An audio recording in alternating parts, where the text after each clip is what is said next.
नारायणं नमस्कृत्य नरं चैव नरोत्तमं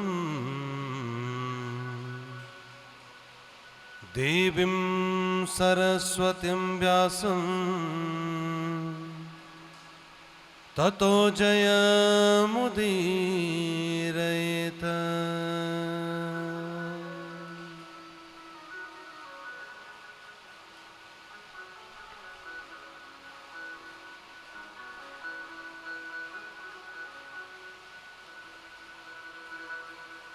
कंठे यस्य लस्तकरालगर्लं गंगाजले मस्तके वामांगे गिरिराजराजतनया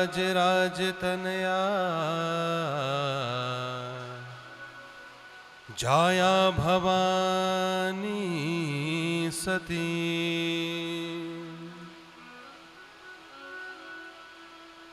नंदी स्कंदगणाधिराज सहिता श्री विश्वनाथ प्रभो काशी मंदिर संस्थितो अखिल गुरु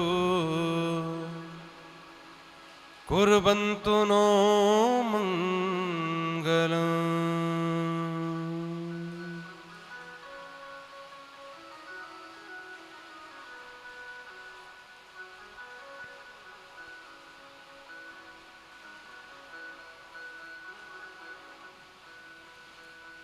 श्री गुरु चरण सरोज रज निज मन मुकुर सुधारी भरनौ रघुबर विमल जसु जोदायक फलचार। बुद्धिहीन तनु जानिके सुमिरौ पवन कुमार। बल बुद्धि विद्या देहु मोहि मोरे हरहु कलेश विकार।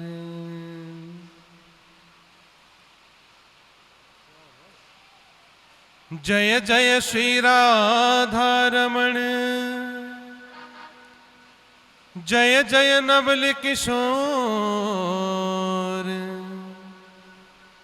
जय गोपी चित चोर प्रभु जय जय माखन चोर।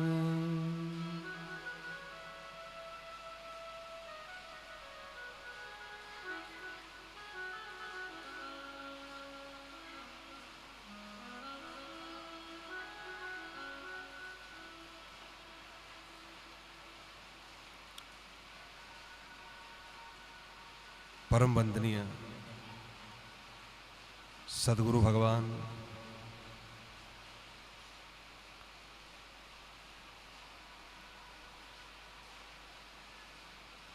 परम मंगलमयी माँ गंगा की पवित्र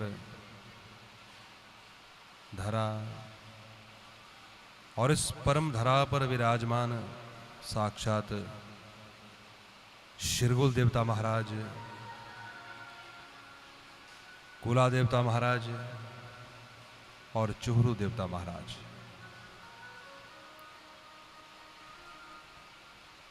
मेरी ऋग्वेद यजुर्वेद सामवेद अथर्ववेद रूपी विद्वद समग्र ब्राह्मण मंडली,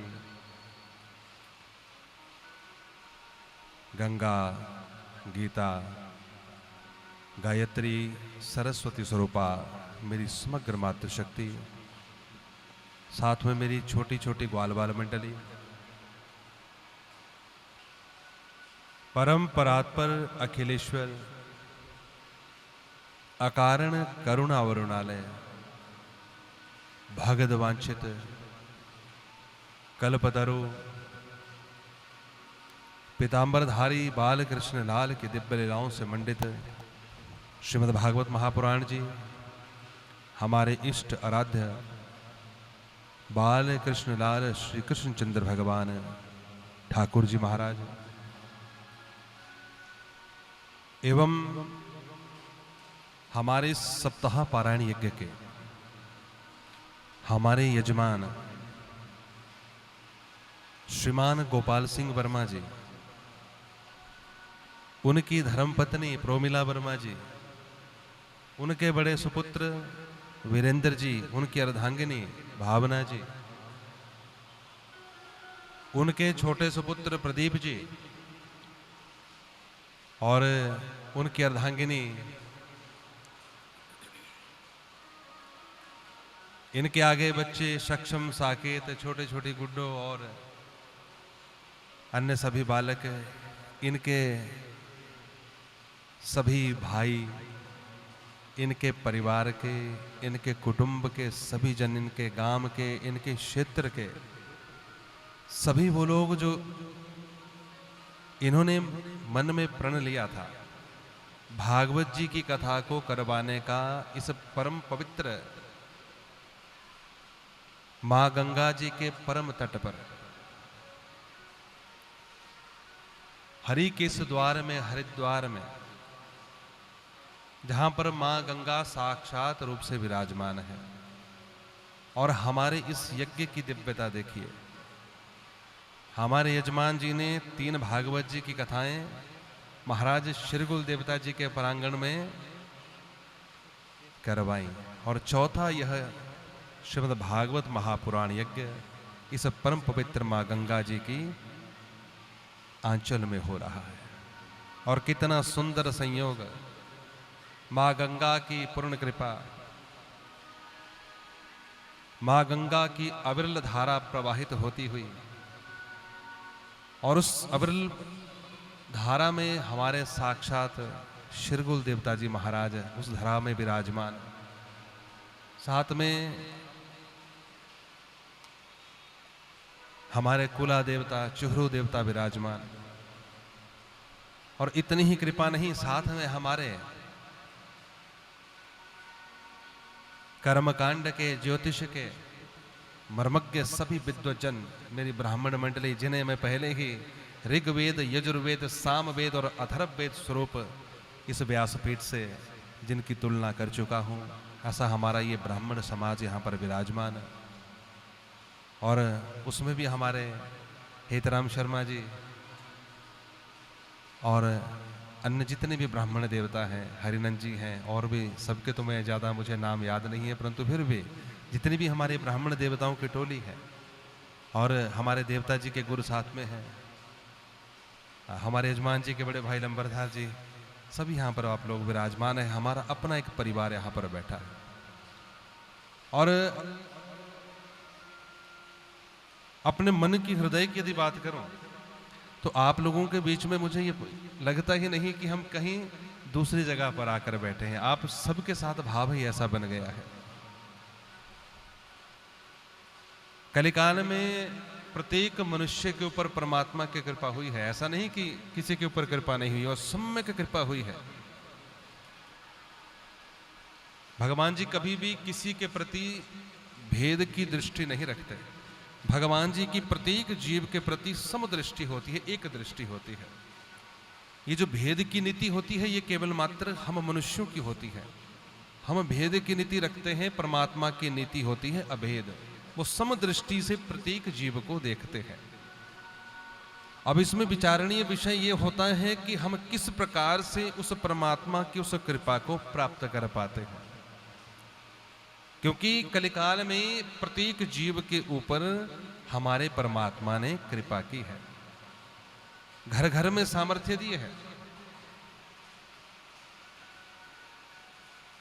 वैसे तो सभी इस कलिकाल की बुराई करते हैं, परंतु अपने अनुभव के आधार पर मैं इस कलिकाल की बढ़ाई करता हूं। जितने हमारे गोविंद की कथाएं, मेरे परमात्मा का नाम सुमरण इस कलिकाल में हो रहा है, ना द्वापर में हुआ ना त्रेता में हुआ और ना ही सतयुग में हुआ। घर घर में भगवान जी की लीलाओं का गुणगान हो रहा है और हम आप सबके ऊपर देखो विशेष कृपा। परम पवित्र श्रावण का मास है और उस श्रावण मास में भी आज श्रावण की महाशिवरात्रि पर्व। बोली शंकर महादेव की।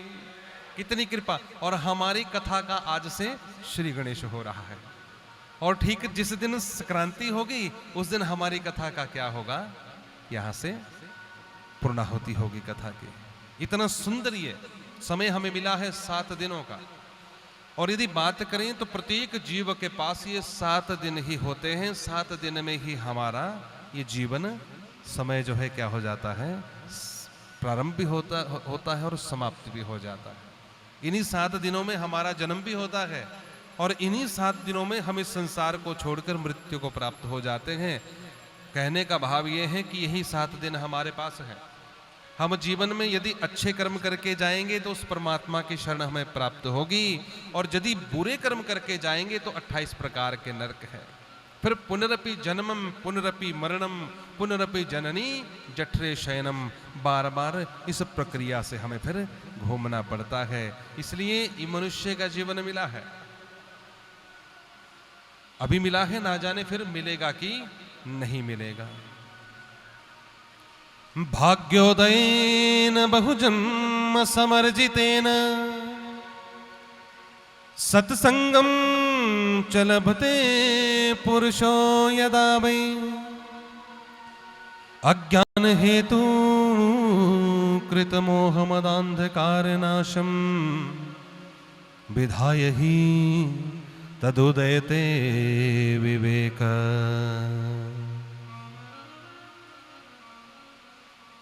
भाग्योदयेन बहुजन्म समर्जितेन सत्संगम च लभते पुरुषो यदा वै।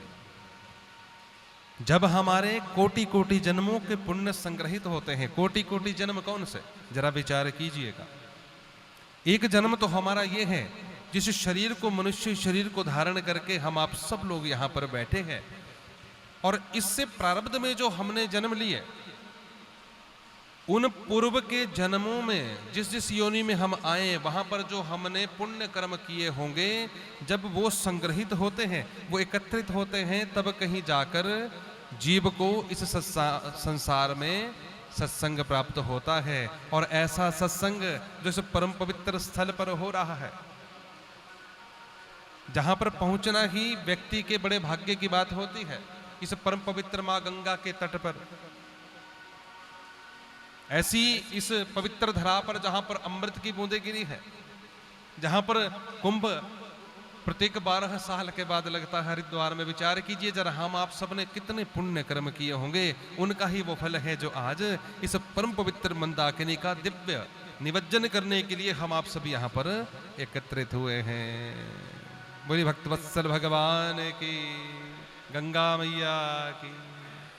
जोर से बोला करो, गंगा मैया की। फलाहार किया सबने? किया? किया? नहीं किया? किया? खूब किया ना? खूब कर लिया करना, पर जयकारा जोर से बोला करना। बोलिए गंगा मैया की। तो यहां पर ये परम पवित्र स्थल है, हम आप सभी के ऊपर कृपा हुई है। 7 दिन का हमें समय मिला है, बड़े भाव के साथ। इन 7 दिनों में इस 7 दिवसीय श्रीमद् भागवत महापारायण में सबने भाव के साथ यहाँ पर इस कथा का श्रवण करना है। हमारे लिए तो मानो यही जो है, यही से मुक्ति का द्वार प्रारंभ हो जाएगा परमात्मा की कृपा से। इतना सुंदर स्थल है, ऊपर से देखो आकाश मंडल से भी अमृत में वर्षा, इस परम पवित्रमयी वर्षा का आप रसा स्वादन यहाँ पर कर रहे हैं। भगवान जी भी स्वयं ऊपर से अभिषेक कर रहे हैं। यहाँ पर कल कल करती हुई माँ गंगा की ये लहरें, और उन्हीं लहरों में आइए इस कथा में इससे पहले कि आगे बढ़ें, उस माँ राधा रानी का हम स्तवन करेंगे, ध्यान करते हैं। वो राधा रानी, वो लाडली, वो किशोरी जो आज के इस कलिकाल में नित्य हमारे ठाकुर जी के साथ उस परम पवित्र वृंदावन में महारास रसाती हैं। उन्हीं रासेश्वरी श्री राधा जी के श्री चरणों में सभी ने ये प्रार्थना करनी है, ये भाव करना है कि हे राधा रानी, हे नवल किशोरी, हमारा ये मन सदा ही आपकी कृपा से ठाकुर जी के चरणों में लगा रहे। और ऐसी कृपा हमारे ऊपर आपकी हो जाए कि साक्षात ठाकुर जी की कृपा को हम प्राप्त कर लें। और बड़े भाव के साथ सभी ने क्या कहना है।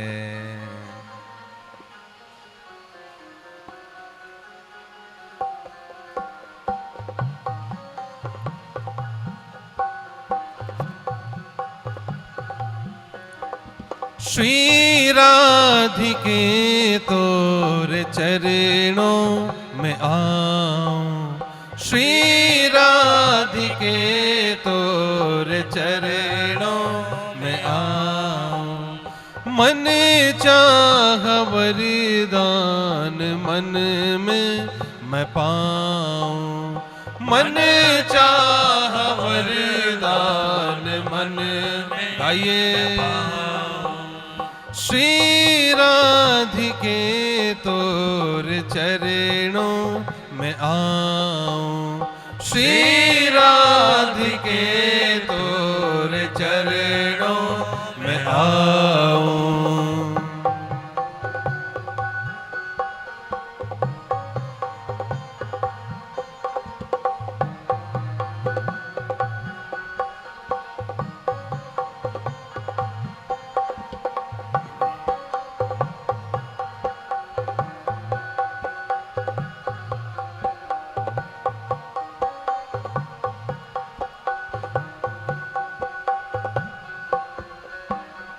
तृष्णाएं मन की न होती है पूरी, तृष्णाएं मन की राधा रानी होती है पूरी, है तोरी कृपा बिनु सब ये अधूरी, है तोरी कृपा श्री राधे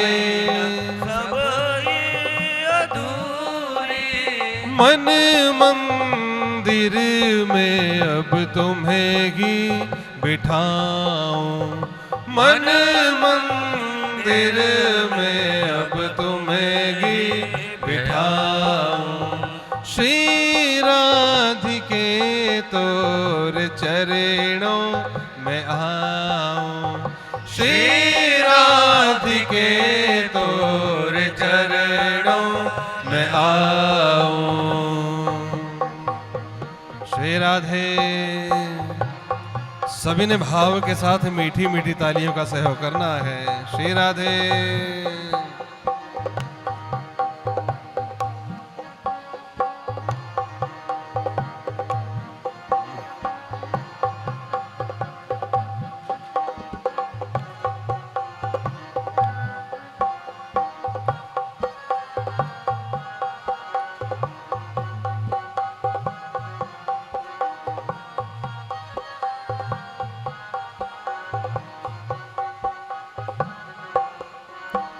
नजर प्यार की एक बार तो भर दो, नजर प्यार की हे राधा रानी तो भर दो। मेरे मन में श्री जी उजाला तो कर दो, मेरे मन में श्री जी राधा उजाला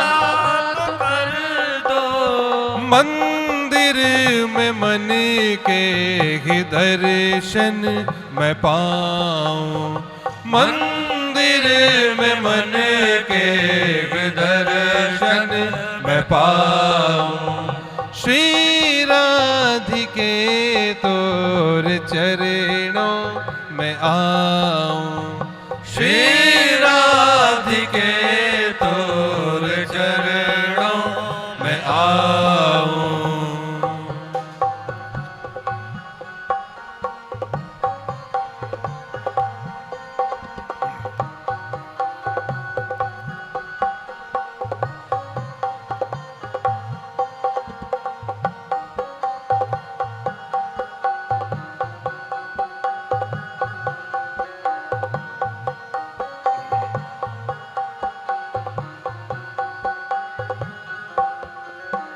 ये संकल्प मेरा तुम्हारे लिए है, ये संकल्प राधारानी तुम्हारे लिए ये संकल्प मेरा तुम्हारे लिए गए, ये संकल्प मेरा तुम्हारे लिए है। ये सांसों की तारे तुम्हारे लिए गए, ये सांसों की तारे तुम्हारे राधारानी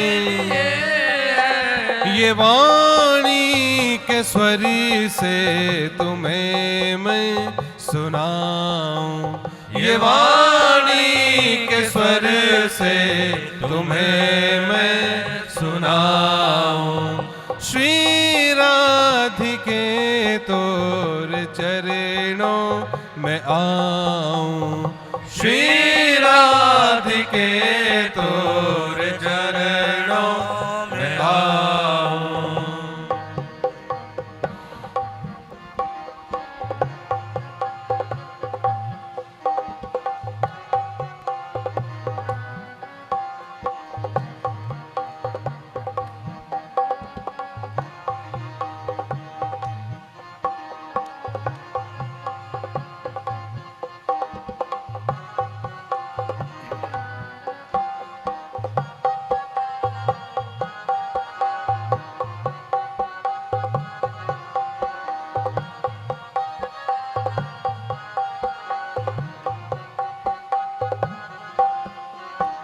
न इच्छा है मेरी मिले राज मुझको, न इच्छा है मेरी राधारानी मिले राज मुझको।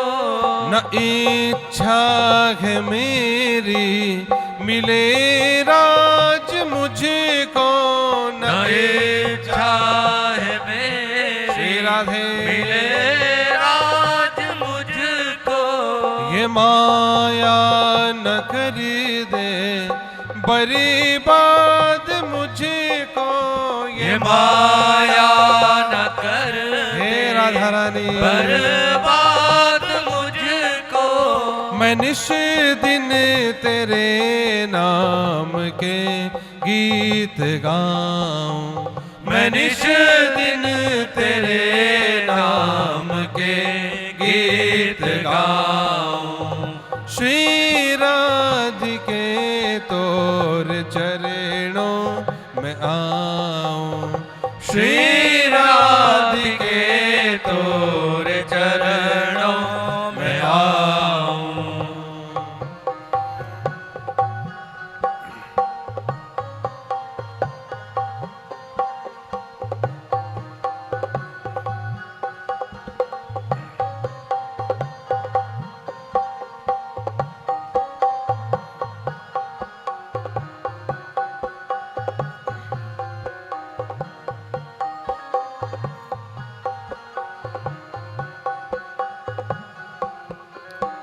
निराशा दिखे ना कृपा इतनी करीना, निराशा दिखे हे मेरी राधा कृपा इतनी करना।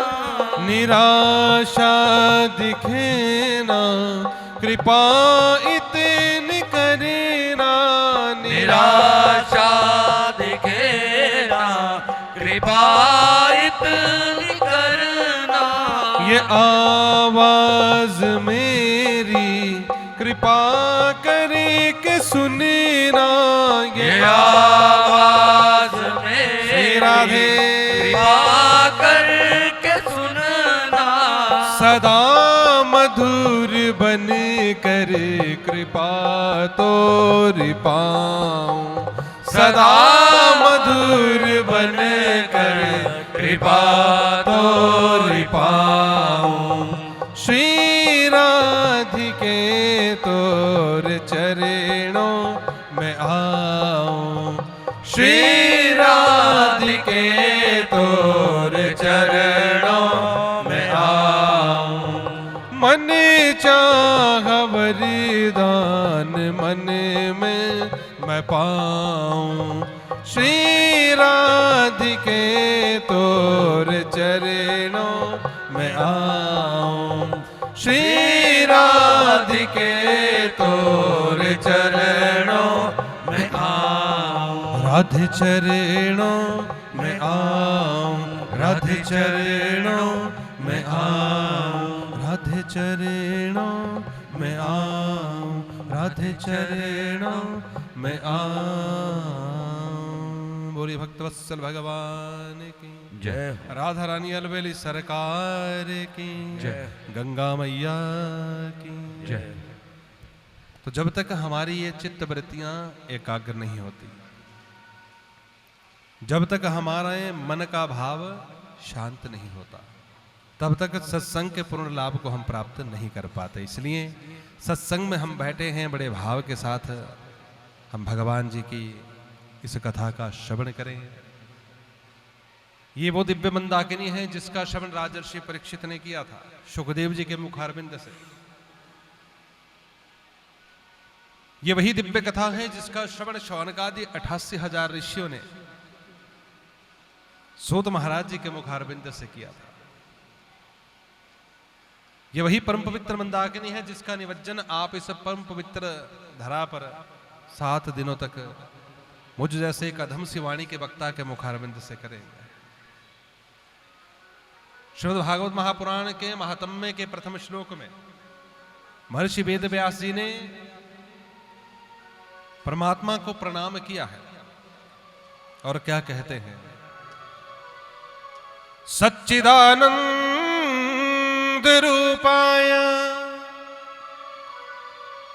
विश्वोत्पत्त्यादि हेतवे तापत्रय विनाशाय श्री कृष्णाय वयं नुमः।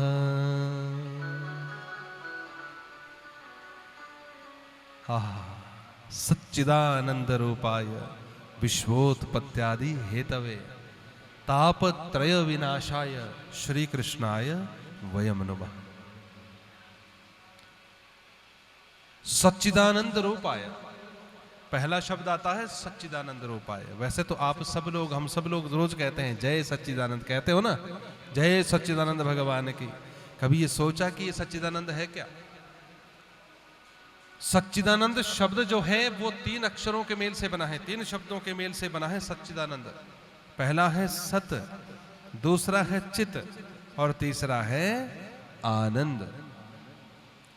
सत, चित और आनंद की जब संधि होती है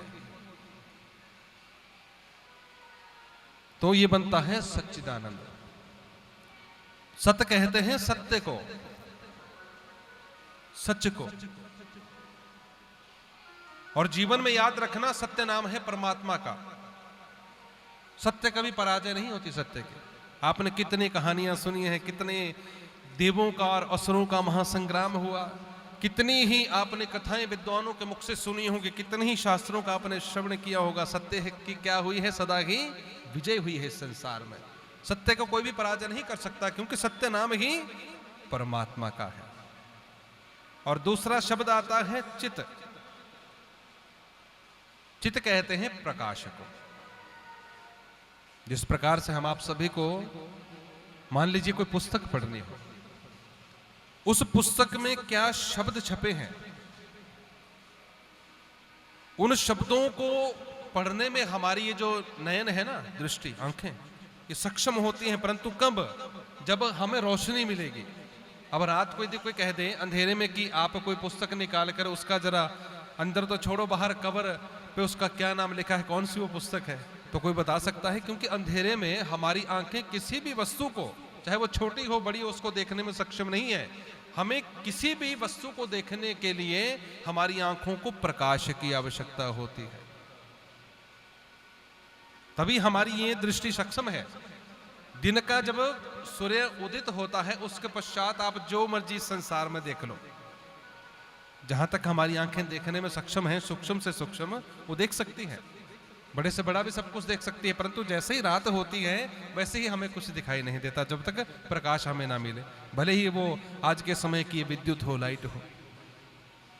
परंतु जो स्वयं प्रकाशवान है, जिसको इस संसार में किसी भी प्रकार के प्रकाश की आवश्यकता नहीं है किसी भी वस्तु को देखने के लिए, जो अणोर अणियान महतोर महियान, जो सूक्ष्म से भी क्या है अति सूक्ष्म है, और जो दीर्घ से भी अति दीर्घ है, आदि अंत जासु को न पावा, मति अनुमानी निगम जस गावा। बोलिए भक्तवत्सल भगवान की।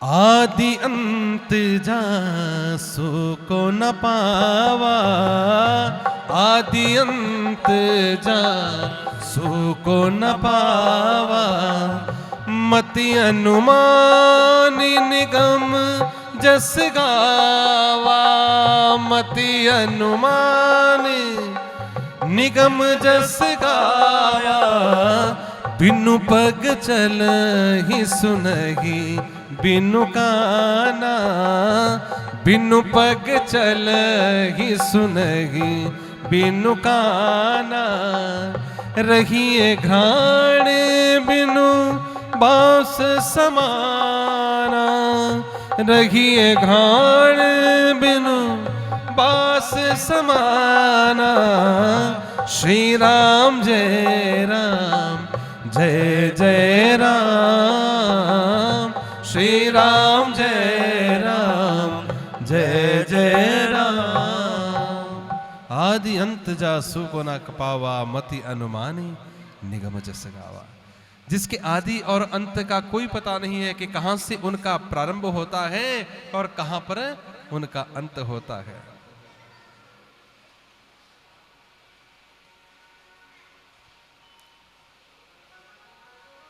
जिन परमात्मा की स्वरूप का, उस विराट स्वरूप का वर्णन करने में हमारी ये वाणी सक्षम नहीं है, हमारी वाणी से वो शब्द निकल ही नहीं सकते जो उनके हम उस रूप का बखान कर सके, गुणगान कर सके।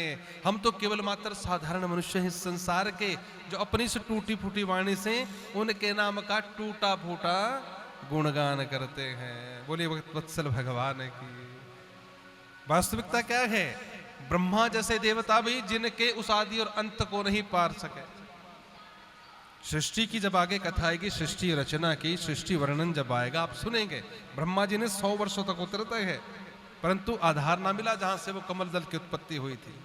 और हम क्या करते हैं आज के समय में, हमें यदि 4 दिन भगवान की खूब तप कर लिया ना, खूब तिलक बड़ा सा लगा लिया और 5वें दिन तो हम बन जाते हैं ज्ञानी। आज दुनिया बड़ी सयानी है, जिसे देखो वो ब्रह्म ज्ञानी है, परंतु ब्रह्म ज्ञान बड़े दूर का विषय है। ये तो वो सागर है, ये तो वो समुद्र है जिसमें मान लीजिए कि चिड़िया चोंच भर ले गई, नदी ना घटे ओ नीर, उस एक बूंद को लेने का प्रयास होता है इस संसार में।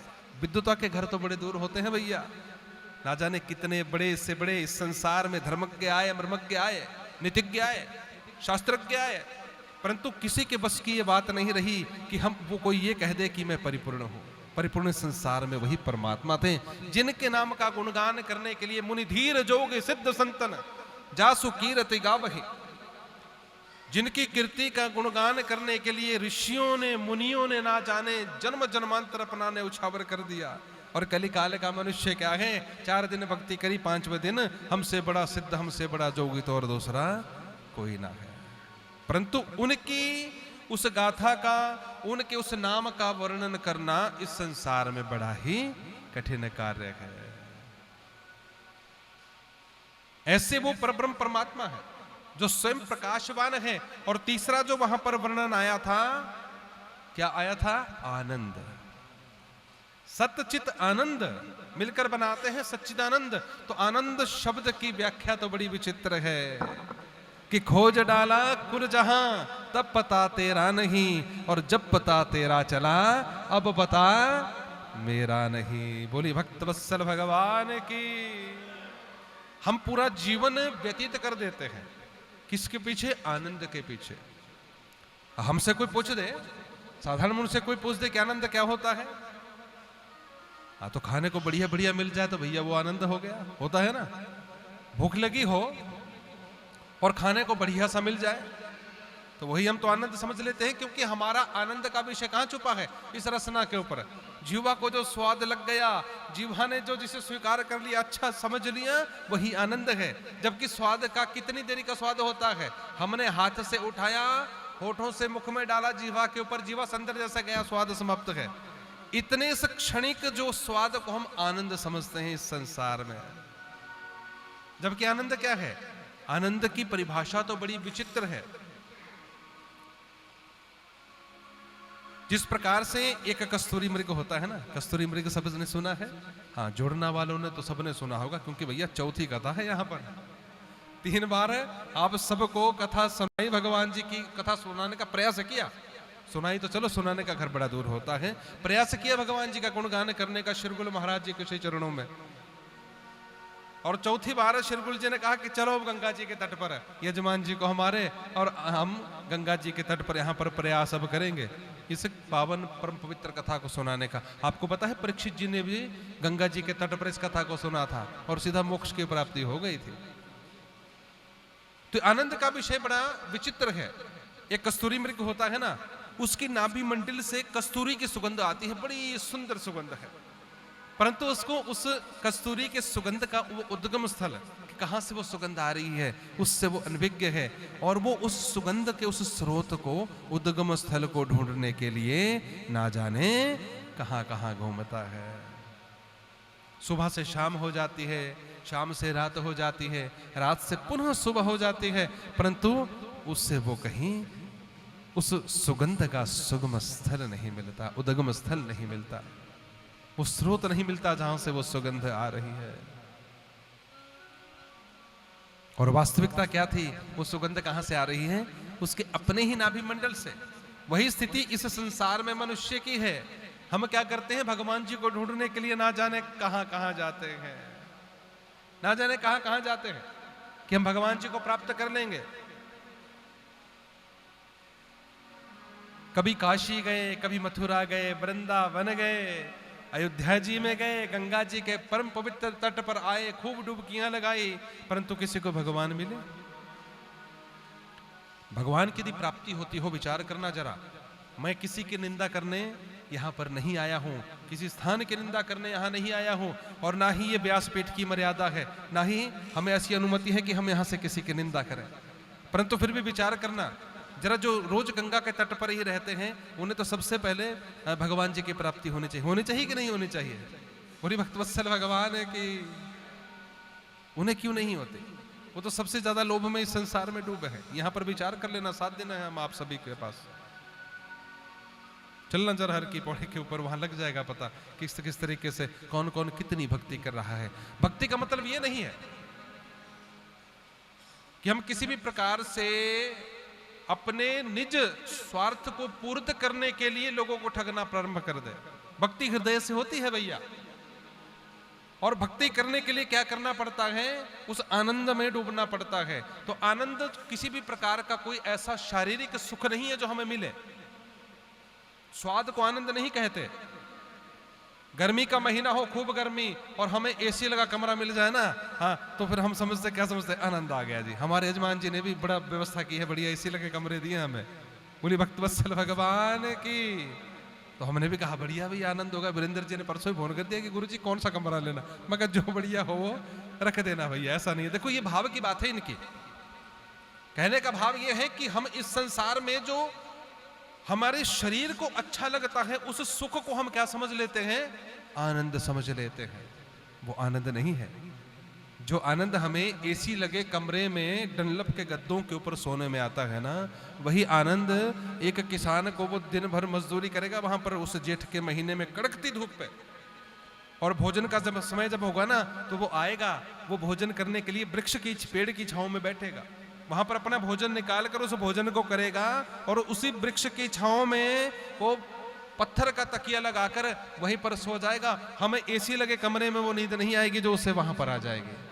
तो बताओ आनंद एसी लगे कमरे में है, उस कृत्रिम सुख में, या उस पेड़ की छांव में सोने में है? जीवा के लिए बढ़िया रसगुल्ला मिल गया, बढ़िया कुछ खाने के लिए मिल गया, हमने आनंद समझ लिया। देखो आनंद ये नहीं है। आनंद हमारे अंतःकरण का विषय। आनंद नाम है परमात्मा का। जिसने इस संसार में परमात्मा को प्राप्त करने के लिए प्रयत्न किया, यत्न किया। किस प्रकार से? ये शरीर हमें मिला है, 5 ज्ञानेंद्रियां हैं और 5 कर्मेंद्रियां हैं, 10 प्रकार की इंद्रियां होती है। उन इंद्रियों के ऊपर जिसकी विजय श्री है वो है क्या है? हमारा मन। जिसने अपने मन को अपने वश में कर लिया, समझो उसके ऊपर फिर कृपा हुई भगवान जी की। अन्यथा फिर इस संसार में पुनरपि जन्मम पुनरपि मरणम पुनरपि जननी जठरे शयनम, बार बार शरीर मिलता है और अपने कर्मों के अनुसार बार बार मृत्यु होती है, और बार बार फिर उन कर्मों को सुधारने के लिए हमें जीवन मिलता है, माता के गर्भ में आना पड़ता है, वहां से फिर जन्म होता है। 84 लाख योनियों में सबसे उत्तम योनि है मनुष्य योनि। जो शरीर हमें मिला है, किस हेतु मिला है? नाना प्रकार के सुखों का उपभोग करने के लिए नहीं मिला है, यह मिला है भगवान की भक्ति करने के लिए। अपने परिवार का पालन पोषण करते हुए साथ में भगवान की भक्ति करनी है निष्काम भाव से, और फल यहीं पर मिलता है। अच्छा कर्म यदि करके जाएंगे तो अच्छा फल मिलेगा, बुरे कर्म करके जाएंगे तो बुरा फल मिलेगा, यहीं पर मिलेगा। और जीवन में कभी भी तटस्थ होकर रहो, विश्वास परमात्मा के ऊपर रखो। हमारी भक्ति, हमारी राह सत्य होनी चाहिए, अवश्य ही हमारे ऊपर ईश्वर की कृपा होती है। और आज के समय की यदि बात करें ना, तो कोई भी एक ऐसा नहीं है जो अपने हृदय के ऊपर हाथ रखकर कह दे कि मैं सुखी हूं। कोई कह सकता है? इतने लोग यहां पर बैठे हैं, कोई कह सकता है हृदय के ऊपर हाथ रखकर, कोई कह दो कि मैं सुखी हूं?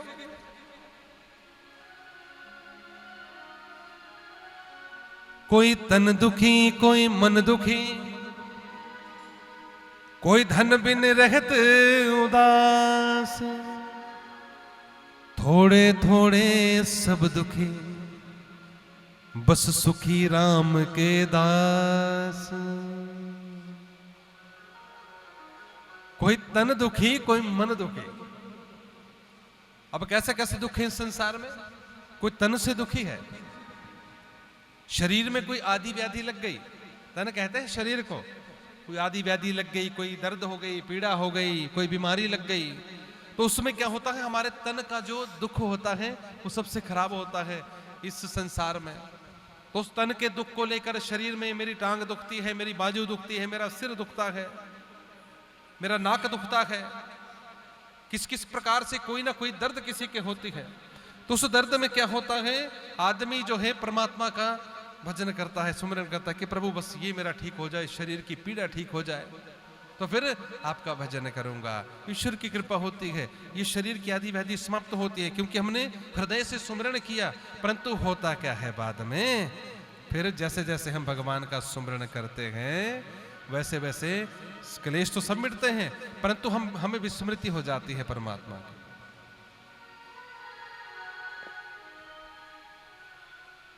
इसलिए उस समय में ये चाहिए जीव को कि वो भगवान का भजन करें और भगवान से क्या मांगे।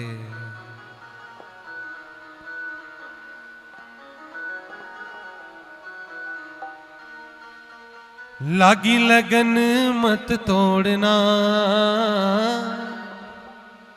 लागी लगन मत तोड़ना, प्रभु जी मोरी लागी लगन मत तोड़ना, प्रभु जी मोरी लागी लगन मत तोड़ना, लागी लगन मत तोड़ना, लागी लगन मत तोड़ना, प्रभु जी मोरी लागी लगन मत तोड़ना, प्रभु जी मोरी लागी लगन मत तोड़ना।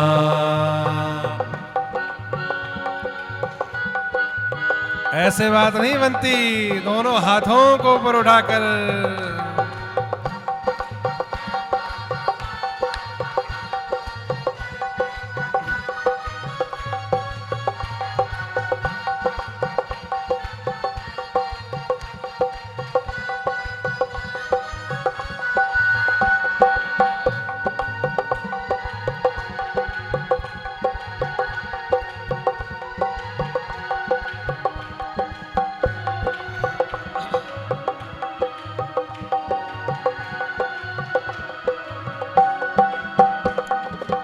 खेती बुवाई मैंने तेरे नाम की, खेती बुवाई मैंने तेरे नाम की, खेती बुवाई मैंने तेरे नाम की, खेती बुवाई मैंने तेरे नाम की, मेरे भरोसे मत छोड़ना, मेरे भरोसे मत छोड़ना, प्रभु जी मोरी लागी लगन मत तोड़ना, प्रभु जी मोरी लागी लगन मत तोड़ना, लागी लगन मत तोड़ना, लागी लगन गाइए, प्रभु जी मोरी लागी लगन मत तोड़ना, प्रभु जी मोरी लागी लगन मत तोड़ना।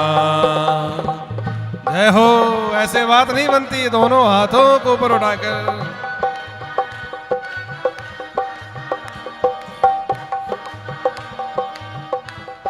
जय हो।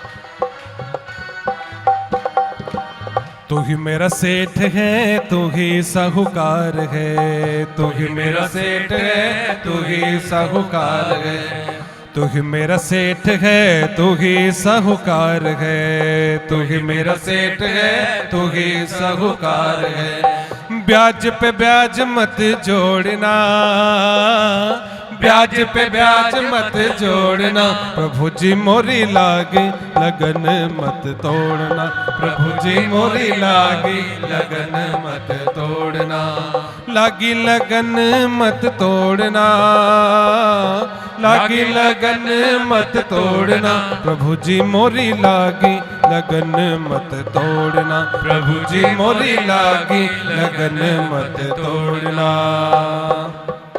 जय हो।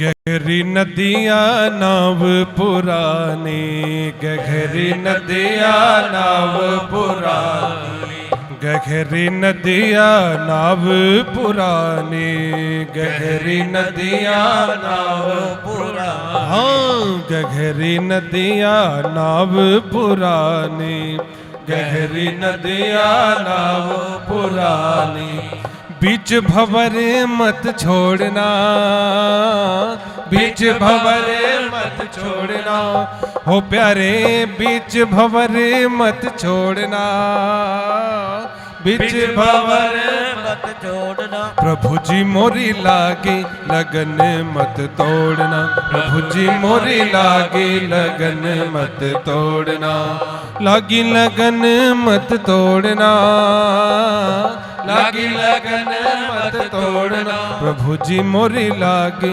लगन मत तोड़ना, प्रभु जी मोरी लागी लगन मत तोड़ना। जय हो।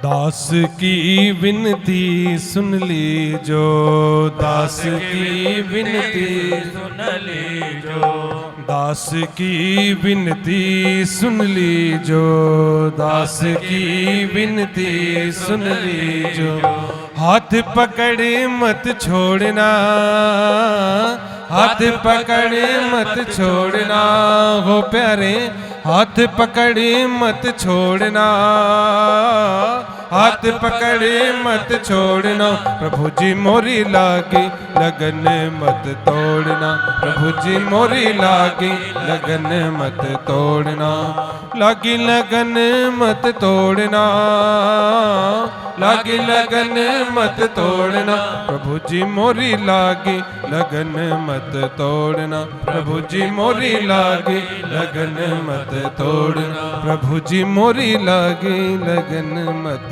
तोड़ना, प्रभु जी मोरी लागी लगन मत तोड़ना, हरि जी मोरी लागी लगन मत तोड़ना, प्रभु जी मोरी लागी लगन मत तोड़ना। बोली भक्तवत्सल भगवान की, भक्तवत्सल भगवान की, गंगा मैया की। तो आनंद विषय है अपने हृदय का, आनंद नाम है परमात्मा का। जिसने इस संसार में परमात्मा को समझ लिया, जिसने इस संसार में परमात्मा का चिंतन कर लिया, समझो उसके ऊपर फिर उस ईश्वर की कृपा अवश्य ही हो गए। जो सतचित आनंद स्वरूप है, जो इस विश्व की उत्पत्ति के कारण है, उन्हीं की कृपा से इस संसार में क्या होता है, इस संसार की वही रचना करते हैं, वही सृष्टि का पालन करते हैं और वही इस सृष्टि का संहार करते हैं। जो तीन प्रकार के तापों का नाश करने वाले हैं, ताप त्रय विनाशाय। तीन प्रकार के ताप कौन कौन से हैं? आदि दैविक, आदि भौतिक और आध्यात्मिक। दैहिक दैविक भौतिक तापा, राम राज्य काहू ही न व्यापा। तीन प्रकार के ताप हैं जो तीन प्रकार के तापों का नाश करने वाले हैं। ऐसे भगवान जी को, ऐसे परमात्मा को श्री कृष्णाय वयम नुमः। श्री जी के सहित यहाँ पर ठाकुर जी को महर्षि वेद व्यास जी ने प्रणाम किया है।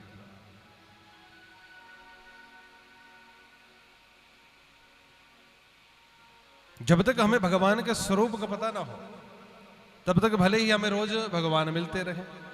पहचान लोगे? नहीं पहचानोगे ना। किसी व्यक्ति विशेष के बारे में जब तक आपको नहीं पता हो कि वो कौन है, तब तक आप उसे नहीं पहचान सकते। जब तक उसके उस परिवेश के, उस वेश के बारे में आपको पता ना हो कि कैसा वो दिखता है, कैसे वो वस्त्र पहनता है, कैसा उसका पहनावा है, कैसा उसका दिखावा है, तब तक किसी को हम पहचान नहीं सकते। वैसे ही चाहे भगवान हमें रोज मिलते रहें, पहचान लोगे? नहीं पहचान पाएंगे जब तक उनके उन स्वरूप का हमें पता ना हो। वैसे ही भागवत जी है, जब तक हमें भागवत जी की से परम पवित्र कथा के विषय में ज्ञान नहीं होगा, तब तक हम इसके विषय में नहीं जान सकते। हम तो कह देते कि कहाँ जाने जी, भागवत की कथा सुनने जा रहे हैं, कि वहां पर क्या सुना, कि अब सुनने के विषय में कौन बताए? विचार करो जरा, कोई बता सकता है? थोड़ी देर के लिए तो ज्ञान अंतःकरण में रहता है, परंतु यह क्षणिक ज्ञान हमारा होता है। हाँ, उस जीव के अंदर अवश्य ही ज्ञान रहता है जो भाव के साथ, जो मन से कथा को सुनता है, जो कथा सुनने के लिए आया है। और भागवत जी में तो आप विचार करना, 4 वेद और 17 पुराणों का ये सार तत्व है, जिसमें 4 वेद और 17 पुराणों का सार जो है वो निहित है। 18वां ये पुराण की जब रचना हुई तो इसमें 4 वेद, ऋग्वेद, यजुर्वेद, सामवेद, अथर्ववेद और 17 जो पुराण थे विष्णु पुराण से लेकर, उन सब का सार तत्व इसमें समाहित है। ऐसा ये परम पवित्र ग्रंथ है। भाति सर्वत्र लोकेषु गीयते नारदादिभिः वर्तते सर्वशास्त्रेषु इदं भागवतं विदुः। भाति सर्वत्र लोकेषु गीयते नारदादिभिः, जो सभी लोकों में विद्यमान है। गीयते नारदादिभिः, जिसके नाम का, जिसके गान को नारदादि ऋषि भी करते हैं। अब नारद के विषय में तो आपको पता है, नारद क्या करते हैं? नारायण नारायण क्या करते हैं? नार कहते हैं जल को, ऐन कहते हैं मकान को। नार और ऐन जब मिलते हैं तो क्या बनता है? नारायण। बोले तो घड़ी इस मां गंगा के परम पवित्र तट पर, इस व्यासपीठ से नारायण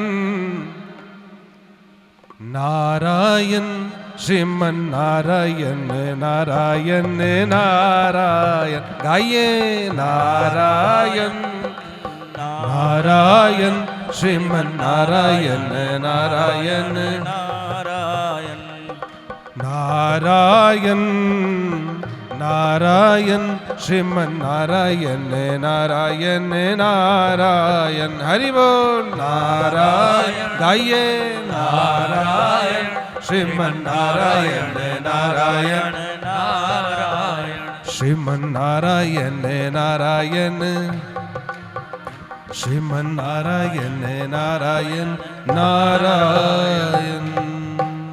नार कहते हैं जल को, ऐन कहते हैं मकान को। उस नारायण का जो उच्चारण करते हैं वो कौन है? नारद जी। नारम ज्ञानम ददाति नारद, जो हमें परमात्मा का बोध कराए वो है नारद। और ऐसे ही इनकी परिभाषा को समझे नारद, जिसकी बात को कोई रद्द ही नहीं कर सकता वो है नारद।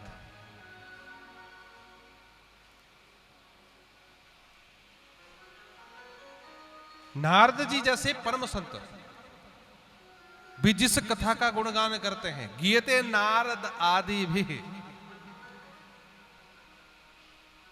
वर्तते सर्व शास्त्रे से, जो सभी शास्त्रों में निहित है। इदम भागवतम विदुः, ऐसा यह हमारा श्रीमद् भागवत महापुराण है। और एक बात जीवन में याद रखना, कभी भी कथा का श्रवण करो तो वो ज्ञान के लिए सुनो। उस कथा को सुनना अपने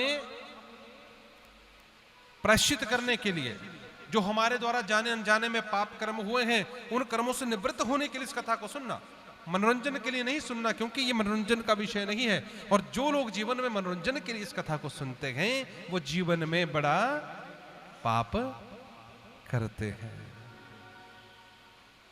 ये मनोरंजन का विषय नहीं है। यदि हम ये सोचे कि चलो कथा लगी है, थोड़ी देर कथा भी सुन ली, दो चार भजन भी बढ़िया बीच में आ जाएंगे, खूब गा लिए, मन किया तो नाच लिए और भंडारा ग्रहण किया और निकल दिए, बोली भक्तवत्सल भगवान की। इस हेतु ना तो ये शरीर मिला है और ना ही इस हेतु ये कथाएं होती है। जो जीवन में मनोरंजन की दृष्टि से कथा में आते हैं, मनोरंजन की दृष्टि जिनकी कथा सुनने और कहने की रहती है, उनके ऊपर कभी भी इस संसार में परमात्मा की कृपा नहीं होती, ना वो पूर्ण फल प्राप्त कर पाते हैं। देखो हमारे बीच में कितने बुजुर्ग बैठे हैं, विचार करो जरा, ये भी तो भक्ति होती है। और पहली कथा जब जोड़ना जी में महाराज जी की शरण में हमने की थी, वहां पर बखान किया था, तो तब से लेकर देखो बेचारे हमारे बीच में, और आज भी देखो चौथी कथा हो रही है और वैसे ही लगता है बिल्कुल। और यजमान जी के बड़े भाई, विचार करो जरा, देवता जी के गुरुदेव, सब कितने लोग हैं। तो जो ये भक्ति का असर होता है, विचार करना जरा। ये ना जाने हमारा भी कुछ प्रारब्ध साथ में जुड़ा होता है सब लोगों का। भागवत के लिए ये एक परिवार बनता है, परिवार बनता है ये, और परिवार के कारण ही हम सब लोग एकत्रित होते हैं और इतनी कृपाएं होती है। और माध्यम कौन बनता है? यजमान। बोली भक्तवत्सल भगवान की। इस संसार में धन बड़े भारी लोगों के पास है, विचार करना अपना, सबके पास है। ऐसे ऐसे लोग हैं जो रोज भागवत जी को अपने घर में बिठा कर रखें और खूब सोने की ही अशरफियां मुद्रिका दान करें रोज ब्राह्मणों को, परंतु सबके ऊपर ये कृपा नहीं होती भैया। भगवान कभी धन से नहीं रिझते, भगवान रिझते हैं भाव से। भगवान क्या कहते हैं? भाव का भूखा हूं मैं, भाव ही एक सार है, भाव से जो मुझको भजता उसका बेड़ा पार है। भगवान भाव देखते हैं। हमारे यजमान परिवार, इनका भाव देखो। धन तो सबके पास है, धन किसके पास नहीं है? परमन पर धन हरन को वैश्या बड़ी प्रवीण। दूसरों के मन को और धन को हरने में वैश्या भी बड़ी प्रवीण होती है। उनको तो धन चाहिए होता है भैया। धन कमाने के कई मार्ग होते हैं, परंतु धन को हम किस तरह से परमात्मा के चरणों में लगाते हैं वो भाव की बात है। इसको खर्चना भी आना चाहिए, लगाना भी आना चाहिए, और सबसे बड़ी बात है हृदय होना चाहिए, मन होना चाहिए, भाव होना चाहिए लगाने का। हमने कहा कि बड़े बड़े धन्ना सेठ हैं जो रोज घर में भगवान जी को, भागवत जी को बिठा के रखे, सोने का ही रोज ब्राह्मणों को दान करे, सोने की थालियों में खिलाए। इतने सामर्थ्यवान हैं इस संसार में लोग, हमारे भारतवर्ष में भी। परंतु नहीं, सबके ऊपर कृपा भगवान जी की नहीं होती। भागवत जी, हमारे ठाकुर जी, हमारे महाराज जी सबके घरों में नहीं जाते। ये कहां जाते हैं? ये कृपा होती है उनके ऊपर जिनका भाव शुद्ध है भैया इस संसार में। तभी तो ये कृपा हुई है इतनी इस संसार में। इससे एक का ही थोड़ी ना। यदि यजमान चाहे तो वो ये भी तो सोच सकते हैं कि कोई बात नहीं, हम क्या है, हम यहाँ पर आए चुपचाप, अपना सब परिवार, हमने ही फल लेना है, हम अपने आप आएंगे, अपना परिवार साथ में लाए। और व्यास जी को कहा, उनकी कीर्तन मंडली, सब मंडली को कहा, 5-7 आदमी वो, 5-7 अपने आप चुपचाप से एक कमरे में मूल पाठ करवाया, थोड़ी कथा प्रवचन सुने, चलते बने 7 दिन बाद घर को। हो सकता था ना ऐसा भी? नहीं हुआ ऐसा। क्यों? क्योंकि ये भाव की बात है। इस संसार में स्वहित के लिए तो दुनिया जीती है, अपने लिए इस संसार में सब जीवित हैं, है कि नहीं? प्रयत्न सब करते हैं अपने लिए, परंतु जिस जीव के अंदर परोपकार की भावना है ना, वास्तव में उसी का मनुष्य जन्म और मनुष्य धर्म सार्थक है। बोली भक्तवत्सल भगवान की। तो खूब आशीर्वाद इस व्यासपीठ से इस परम पवित्र माँ गंगा मैया के परम पवित्र तट पर हमारे यजमान परिवार को, कि खूब इनके ऊपर भगवान जी की खूब कृपा बरसती रहे भैया, जो आपके मन में इतना श्रद्धा भाव है। अन्यथा बड़ा कठिन कार्य है इस संसार में। धन को लगाना भी, कमाना तो सब जानते हैं, कमाने के लिए कौन यत्न नहीं करता। प्रातः काल से परिवार के भरण पोषण में, पालन पोषण में हम आप सभी लगे होते हैं ना कि नहीं? किस हेतु? कुछ सत्य का भाषण करते हैं, कुछ छोटा मोटा झूठ बोलते हैं, सत्य बोलते हैं, किस लिए? परिवार के लिए। परंतु उसमें एक कार्य ऐसा भी है जो अपने हित के लिए भी हो, वो होती है भक्ति। भक्ति करो ऐसी, क्योंकि इस संसार से जब जाएंगे ना तो वो बेटा उस हमारे कर्म में साथ देगा, ना बेटी देगी, ना पत्नी देगी, ना पति देगा, ना भाई, ना बहन, ना छोटा ना बड़ा, कोई साथ नहीं देगा। जब इस संसार से जाना होगा, इस संसार में हम अकेले आए थे, खाली हाथ आए थे और खाली हाथ ही चले जाएंगे। इस संसार में साथ में क्या जाएगा? हमारा धर्मानुरागो गच्छति जीवेशः। क्या जाता है? केवल मात्र जो धर्म कर्म इस संसार में किया है ना, जप तप व्रत दान जो हमने जीवन में किया है, वो साथ जाएगा और कुछ साथ नहीं जाएगा। इसलिए प्रयास क्या करें? खूब भगवान की हम भक्ति करें, जैसा कि शौनकादि 88,000 ऋषियों ने की थी। जिस प्रकार से हम आप सब यहां पर बैठे हैं ना, वैसा ही परम पवित्र स्थल है नैमिषारण्य। वहां पर शौनकादि 88,000 ऋषि बैठे हैं। किस हेतु? भगवान की हमारे ऊपर कृपा हो जाए, किसी ऐसे सदगुरु की हमें प्राप्ति हो जाए जो हमारा इस संसार में कल्याण कर दे।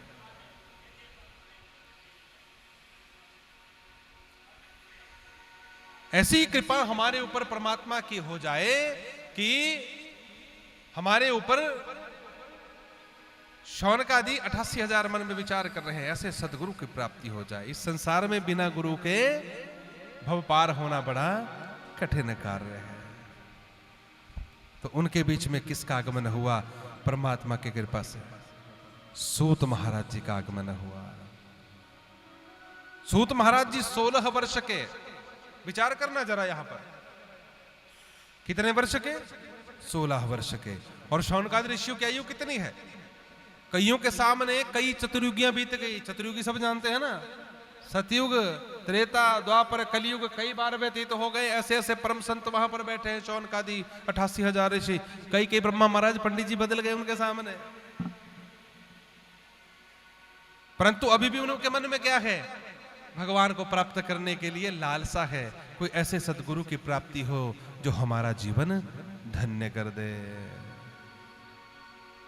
परमात्मा की प्रेरणा से आगमन होता है किसका? सूत महाराज जी का। 16 वर्ष के है। और जैसे ही सूत महाराज जी का आगमन हुआ, एकदम से मानो विचार किया कि मानो एक साथ से करोड़ों सूर्य इस धरा पर नीचे उतर आए हों। सब उनके सम्मान में खड़े हो गए। अब 16 वर्ष के सूत महाराज जी अपने दादा परदादा के भी परदादा की आयु के जब उन ऋषि मुनियों को 88,000 ऋषि मुनियों को उनके आने पर खड़े हुए देखा तो उन्हें लज्जा आ गई। कहा कि महाराज रहने दो, मैं तो एक छोटा सा अपने गुरु का शिष्य हूं और सूत मेरा नाम है, आप जैसे मेरे दादा परदादा के भी परदादा की आयु के हो, आप मेरे आगमन पर खड़े हो रहे हो, ये अच्छा नहीं लगता, आप बुजुर्ग हो। शौनकादि ऋषियों ने क्या कहा? शौनकादि ऋषि कहते हैं कि धन वृद्धा बल वृद्धा आयु वृद्धा तथैव च ते सर्वे अपि ज्ञान वृद्धाश्च किंकिरा शिष्य किंकिरा। कि महाराज धन वृद्धा बल वृद्धा आयु वृद्धा तथैव च। धन वृद्धा, जिसके पास धन अधिक होगा ना, वो धनवान ये सोचता है कि संसार में मैं बड़ा हूं। दूसरा आता है बल वृद्धा, जिसके शरीर में बल अधिक होगा ना, वो बलवान ये सोचता है कि मैं बड़ा हूं इस संसार में, कोई यदि कोई कार्य नहीं भी करेगा ना तो बलपूर्वक उससे करवा दूंगा। शरीर के 2-4 लगाए और करो, इस काम को करना पड़ेगा भैया, डर के मारे करेगा। तीसरा होता आयु वृद्धा, जो आयु में बड़े हैं ना, बुजुर्ग हैं, वो ये सोचते हैं कि हम इस संसार में बड़े हैं, सब हमारी ही बात को सुने। परंतु शास्त्र क्या कहता है कि ते सर्वेपि, उन सब में क्या है? ज्ञान वृद्धाश किम किरा शिष्य किम किरा। बोली भक्तवत्सल भगवान की। धनवान ये सोचता है कि मैं बड़ा हूं, बलवान ये सोचता है कि संसार में मैं बड़ा हूं, और आयुवान जिसकी आयु अधिक है ना, वो सोचता है कि मैं बड़ा हूं, परंतु वो कोई बड़े ना है। ते सर्वेपि ज्ञान वृद्धाश, उन सब में जिस जीव के अंदर ज्ञान अधिक है उसे हमारे शास्त्रों में बड़ा माना गया है। यह आयु विशेष नहीं होती। सूत महाराज जी 16 वर्ष के थे, हजारों लाखों करोड़ों वर्ष के शौनकादि 88,000 ऋषि उनको गुरु मान लिया और उनके सामने वो बैठ गए तो एक ही प्रश्न किया। क्या प्रश्न किया? कि श्री कृष्ण प्राप्ति कर्म शाश्वत साधनम तत्पदाधुना। बोली भक्तवत्सल भगवान की। कि महाराज भगवान को प्राप्त करने का जो सबसे सुगम और सरल मार्ग है वो हमें बताओ। वो मार्ग क्या है? भागवत जी की कथा श्रवण करने का, विशेषतः इस कलयुग में। कलयुग केवल नाम आधारा, सुमिरन सुमिरन उतर ही भव पारा। बोली भक्तवत्सल भगवान की, भक्तवत्सल भगवान की जय हो। जागते रहो। जो सोवत है सो खोवत है, और जो जागत है सो पावत है। तो विचार आप कर लेना कि खोना है कि पाना है। इतनी दूर आए, हरिद्वार में आकर भी यदि सोए रहे ना तो फिर क्या कर सकता है कोई। बोली भक्तवत्सल भगवान की। हाँ, बच्चों के लिए नहीं, बच्चे तो चलो सो गए, कोई बात नहीं, रात को भी थोड़ा लेट सोए थे। हाँ, पर बड़े तो जागते रहो भैया। जागने वालों को ही भगवान की प्राप्ति होती है। जो सो गए फिर क्या करें, सोए हुए तो फिर। यहां पर भगवान की कृपा, सूत जी महाराज जी का आगमन, और ये जो जीवन में कष्ट होते हैं ना, ये किस कारण से होते हैं? आपने कभी इसका अनुभव किया? कभी सोचा, विचार किया कि मेरे जीवन में कष्ट आए हैं वो किस कारण से आए हैं? कभी विचार किया? हम क्या करते हैं इस संसार में, मुझे कोई कष्ट हुआ ना, मैं मन में विचार करूंगा, थोड़ी सी दर्द हुई, अरे फलाने ने ऐसा मुझे कर दिया। आता है ना मन में यही बात। कभी ये भी देखा कि मेरे, हो सकता है मेरे कर्म ही बुरे हों, मैंने कर्म ही ऐसे किए हों जिसके परिणाम को मैं भुगत रहा हूं। कभी भी विचार किया? नहीं किया। हम क्या करते हैं? हाँ, अपने अपने दोष ना कोई जाने, निंदा करे पराई रे साधो, कल युग की गति आई रे साधो, कल युग की गति आई। कल युग की गति न्यारी रे साधो, कल युग की गति न्यारी। हर कल युग की गति न्यारी रे साधो, कल युग की गति न्यारी रे साधो, कल युग की गति न्यारी रे साधो, कल युग की गति न्यारी रे साधो, कल युग की गति न्यारी। कल युग की गति न्यारी रे साधो, कल युग की गति न्यारी रे साधो, कल जुग की गति न्यारी रे साधो, कल जुग की गति न्यारी। जय हो।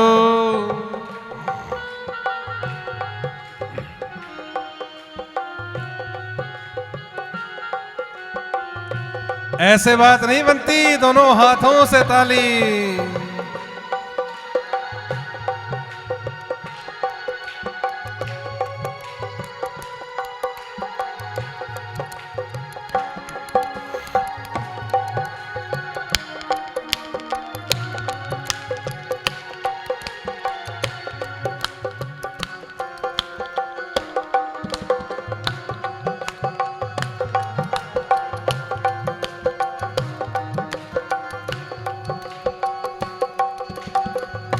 मात पिता से बैर करते हैं, मात पिता से बैर करते हैं, मात पिता से बैर करते हैं, मात पिता से बैर करत है। नारी से प्रीत लगाई रे साधो, नारी से प्रीत लगाई रे साधो, कल जुग की गति न्यारी रे साधो, कल जुग की गति न्यारी रे साधो, कल जुग की गति न्यारी। जय हो।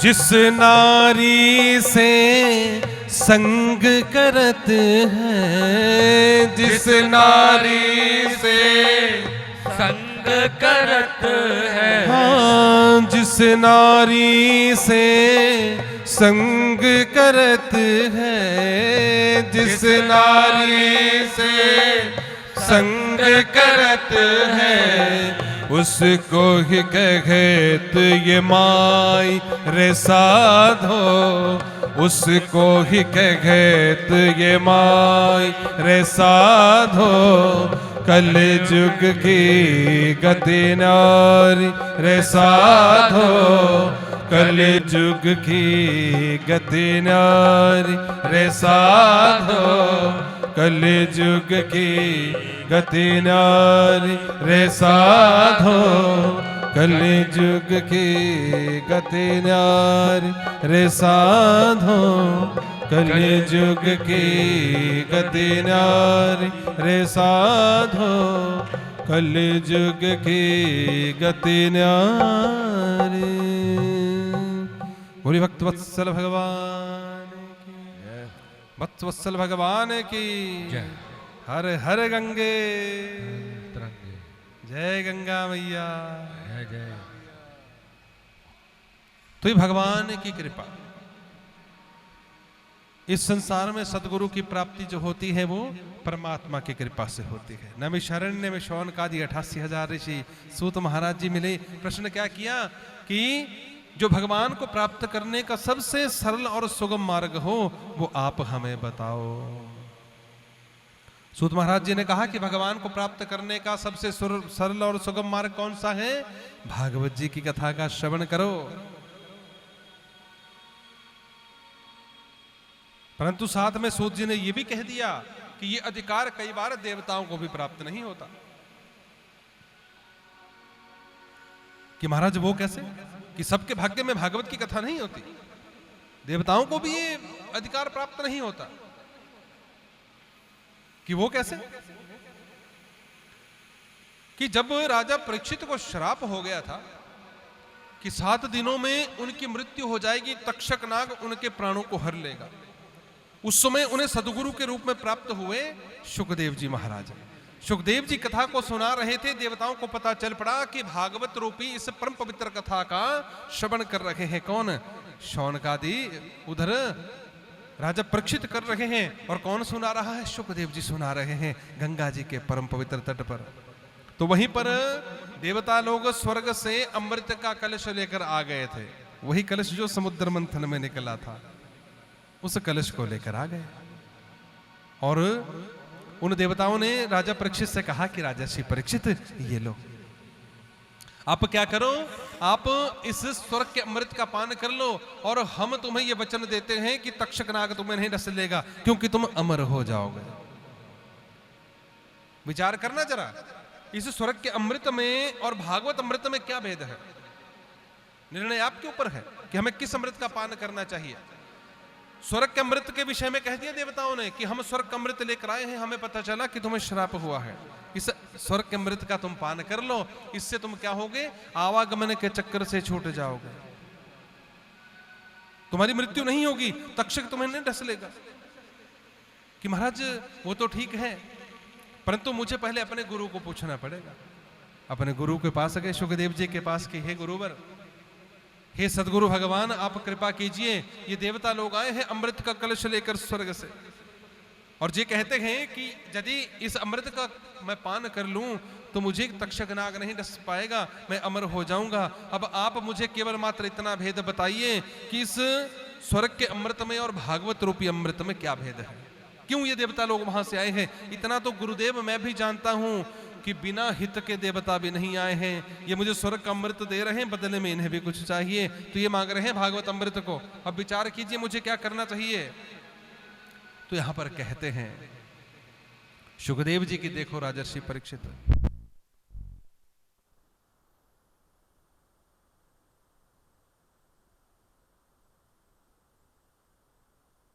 हुए हैं उनसे तुम कभी भी निवृत्त नहीं हो पाओगे, जो तुम्हारे द्वारा पाप कर्म हुए हैं।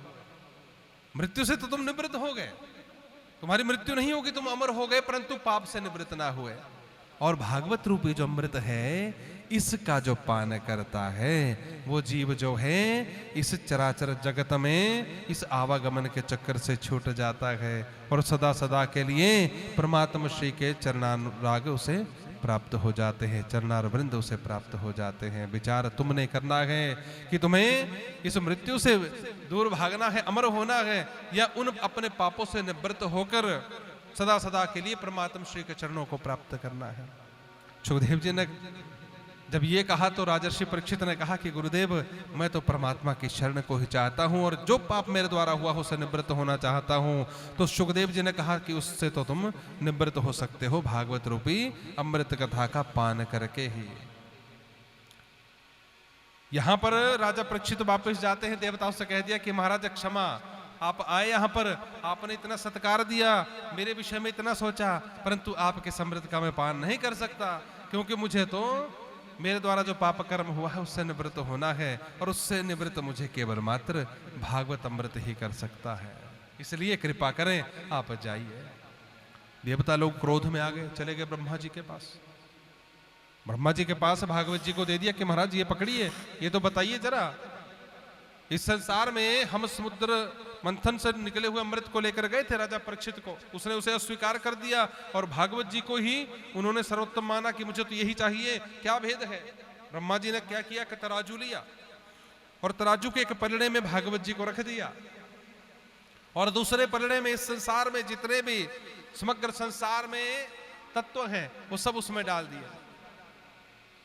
परंतु भागवत जी का पलड़ा भारी का भारी, नीचे का नीचे। आपको पता है जिसमें भार अधिक होता है वो पलड़ा नीचे रहता है, और जो हल्का पलड़ा होता है ऊपर रहता है। समग्र तत्व सार इस संसार का डाल दिया दूसरे पलड़े में, परंतु वो फिर भी ऊपर का ऊपर। ब्रह्मा जी ने कह दिया कि देखो देवताओं, यही भेद है। भागवत जी के सामने समग्र संसार के जितने भी तत्व हैं, साधन हैं, वो सब फीके हैं। भागवत जी अकेले ही काफी हैं, इसलिए सबके ऊपर ये कृपा नहीं होती। यहां पर सूत महाराज जी ने शौनकादि 88,000 ऋषियों से कहा। इधर नारद जी बेचारे उद्विग्न होकर एक दिन बड़े कठिनाई से जा रहे थे, दुखी होकर। रास्ते में सनकादि ऋषि मिले, पूछा कि महाराज क्या हुआ, कि महाराज क्या करूं, मैं तो बहुत दुखी हूं। इस पृथ्वी को सबसे उत्तम मानकर गया था।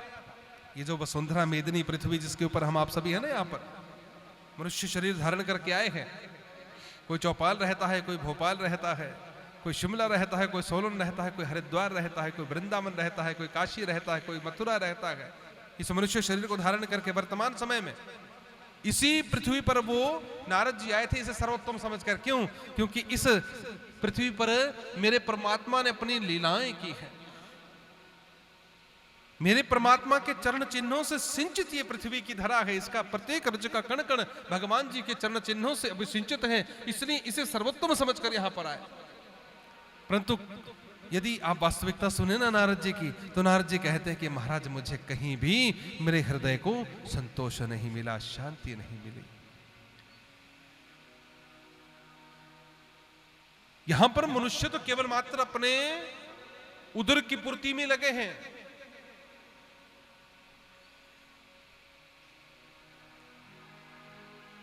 अपने हित को साधने में लगे हैं। अपने हित को साधने के लिए भले ही दूसरे का जितना मर्जी नुकसान हो जाए, मुझे कोई फर्क नहीं पड़ता, मेरा हित होना चाहिए। बस क्या होना चाहिए? मेरा हित होना चाहिए। स्वहित में लगे हैं, उसके बदले चाहे भले ही दूसरे का कितना ही अहित हो जाए। झूठ बोलते हैं, व्यभिचारी हो गए हैं, पापी हो गए हैं। झूठ दिन में 50 कह दिए तो भगवान की इच्छा थी, सत्य यदि एक भी बोल दिया तो मानो राजा हरिश्चंद्र के बाद वही एक सत्यवादी है। ये इस मनुष्य लोक में, पृथ्वी लोक पर स्थिति है मनुष्यों की। मैं गया जी गया, प्रयागराज गया, सेतु बंद गया, कहीं मुझे शांति नहीं मिली। हाँ, थोड़ा सा जब मैं वृंदावन में गया तो वहां पर जाकर कहीं मुझे थोड़ी सी भक्ति दिखाई दी, थोड़ा सा मन को संतोष मिला। परंतु वहां पर जाकर भी क्या हुआ, जैसे ही मैं वृंदावन में आगे बढ़ा, वृंदावन में क्या होता है? राधे राधे। क्या होता है? इतनी धीरे नहीं होती, वहां तो कैसे होती है? राधे राधे, राधे राधे। गए हैं वृंदावन? सभी गए हैं? हाँ, बहुत बढ़िया। तो इतनी आहिस्ता ही की थी वहां राधे राधे? कैसे बोलते वहां पर? कैसे? राधे राधे। हृदय से आवाज निकलती है। एक रिक्शा वाला भी क्या करता है? गाली नहीं देता, वो क्या कहता है? राधे राधे। आने वाला जाने वाला, वहां राधा रानी की सरकार की चलती है वृंदावन में, क्योंकि वो अधीन ही हमारे ठाकुर जी राधा रानी के हैं। राधा रानी को आपने मना लिया, समझो ठाकुर जी 100% माने गए। राधा रानी की कृपा हो गई, समझो ठाकुर जी की कृपा को आपने प्राप्त कर लिया। वहां पर जैसे ही ये नारद जी गए ना, तो वहां पर थोड़ी देर के लिए इनके हृदय को शांति मिली। परंतु वहां पर भी इन्होंने क्या देखा? एक बेचारी नव युवती, युवती समझते हैं ना, 17-18 साल की, कोई भी 20 साल की, उसे युवती कहा जाता है। ये बेचारी विलाप कर रही है, जोर जोर से रो रही है, और इसके सामने 2 वृद्ध पुरुष अचेत अवस्था में पड़े हैं, मूर्छित अवस्था में पड़े हैं। और उस मूर्छित अवस्था में ये देवी रोती है, बिलखती है। इस देवी के उस दुख को देखकर नारद जी बेचारे इसके समीप गए कि अरे इस देवी के जीवन में ऐसा क्या कष्ट है? पूछता हूं, कहा नजदीक जाकर, हे देवी तुम कौन हो और तुम रो क्यों रही हो? और ये जो यहां पर वृद्ध पुरुष 2 पड़े हैं अचेत अवस्था में, ये कौन है? उस देवी ने कहा कि महाराज आप मुझे भद्र पुरुष लगते हैं, भले पुरुष लगते हैं। उन्होंने अपना परिचय दिया कि देवी मैं नारद हूं, परंतु तुम बताओ कि तुम कौन हो? उस देवी ने कहा कि महाराज मेरा नाम भक्ति है। और ये जो 2 यहां पर पुरुष अचेत अवस्था में पड़े हैं ना, वृद्धावस्था में, ये है मेरे 2 पुत्र जिनका नाम है ज्ञान और वैराग्य। आप विचार करो, एक मां जो स्वयं युवती रह जाए, उसके देखते देखते और उसके पुत्र वृद्ध हो जाए और अचेत अवस्था में पड़े हों, उस मां के हृदय की स्थिति क्या होती होगी? इसलिए वो भक्ति देवी कहती कि महाराज इन अपने बच्चों के दुख को देखकर ही मैं इस समय द्रवित हूं। यहां पर कुछ कृपा कर दो, आप मुझे लगता है कि मेरे इन पुत्रों की इस अचेत अवस्था को, मूर्छा अवस्था को दूर कर दोगे, इन्हें महाराज ठीक कर दीजिए। नारद जी ने कहा कि देवी अब चिंता मत करो, अब मैं आ गया हूं ना, अब मैं इनकी इस मूर्छा को दूर करूंगा, आप चिंता मत करो देवी। नारद जी कहते हैं कि महाराज मैंने वहां पर खूब वेद वेदांत का पाठ किया, भगवत गीता का पाठ किया, परंतु जब तक वो पाठ करता ना, तब तक उनकी वो जो अचेतना थी ना, वो चेतना में परिवर्तन हो जाती। उनकी वो मूर्छा टूटकर वो होश में आते, परंतु जैसे ही पाठ बंद होता वो फिर मूर्छित हो जाते। बोलिए भक्तवत्सल भगवान की। फिर मूर्छित अवस्था में चले जाते। मैं बहुत दुखी हुआ। सरकार ऋषियों ने कहा कि महाराज यही तो बात है ना, जितना मर्जी आप वेद वेदांत का पाठ कर लो, गीता पाठेर मुहुर्मुहु, बार बार आप गीता जी का पाठ कर लो, उनकी वो मूर्छा को दूर नहीं कर सकते। क्योंकि जब तक उनको आप भागवत जी की कथा नहीं सुनाओगे, श्रीमद् भागवतान मुक्ति ही सप्ताह वाचनम करो। बोलिए भक्तवत्सल भगवान की। कि महाराज अच्छा ऐसी बात है तो कौन करेगा, मुझे तो उस भक्ति देवी के दुख को दूर करना है। वो बेचारी बहुत दुखी है अपने पुत्रों के वियोग में। कि महाराज ऐसा करो, नारद जी ने कहा कि सनकादि ऋषियों से, ये सनक सनंदन सनातन सनत 4 ऋषि कुमार है जिन्हें सनकादि ऋषि कहते हैं, कि महाराज आप ही कर दो, आप वक्ता बन जाओ, मैं श्रोता बन जाऊं। अब कथा का नियम क्या होता है, भागवत जी का नियम है कि पुराण जी जब स्थापित हो गए ना, प्रथम दिन पुराण स्थापन जब हो गया तो ये कब उठेंगे, 7 दिनों के बाद जब पुराण विसर्जन होगा। नियम है ये कथा का। कथा एक ही जगह बैठकर की जाती है, जो नियम पूर्वक कथा होती है। चलते फिरते ये नहीं कि आज की कथा यहां कर ली, दूसरी कथा हर की पौड़ी पर कल की, परसों के नीलकंठ महादेव चले गए, चौथे की कहीं आगे ऋषिकेश की ओर निकल गए। ऐसे कथा नहीं होती।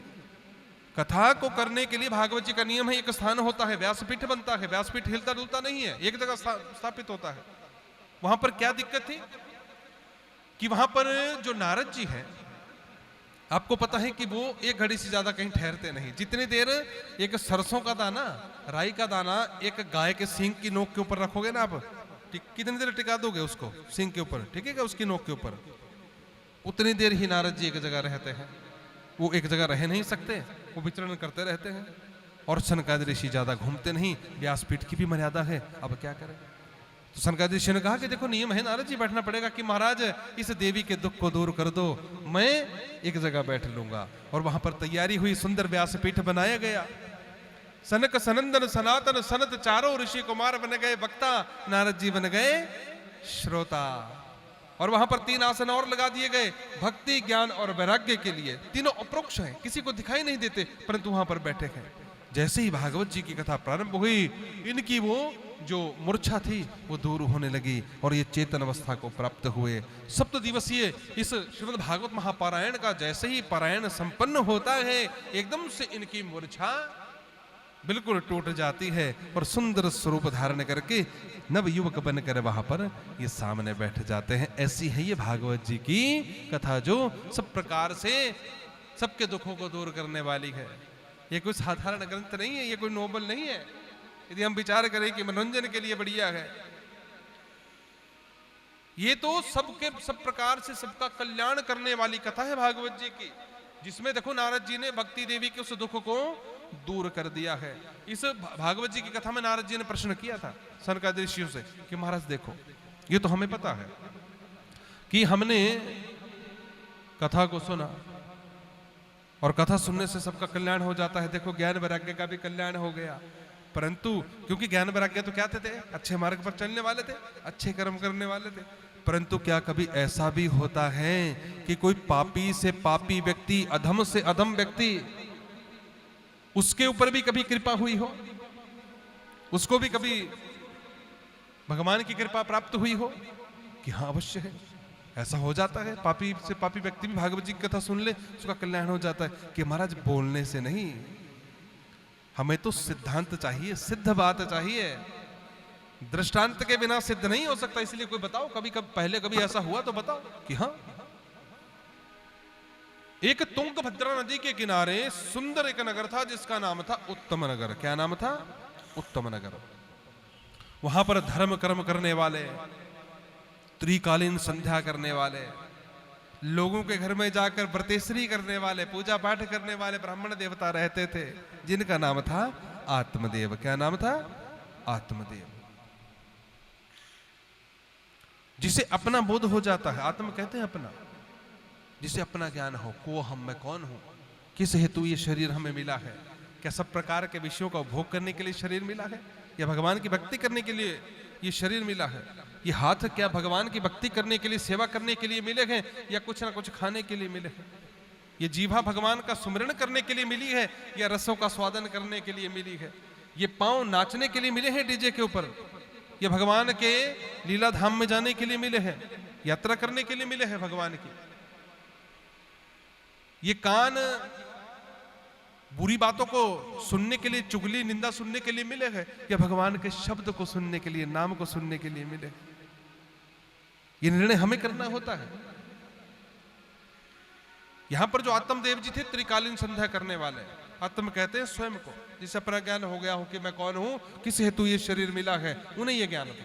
3 काल 3 समय की संध्या वंदन करते, लोगों के घर में पूजा पाठ करते, उनके ग्रहों को दूर करते, बदले में जो अन्न धन मिलता उसको लेकर आते हैं। घर में सब कुछ है परमात्मा की कृपा से, बस कमी है तो केवल मात्र घर में कोई संतान नहीं है।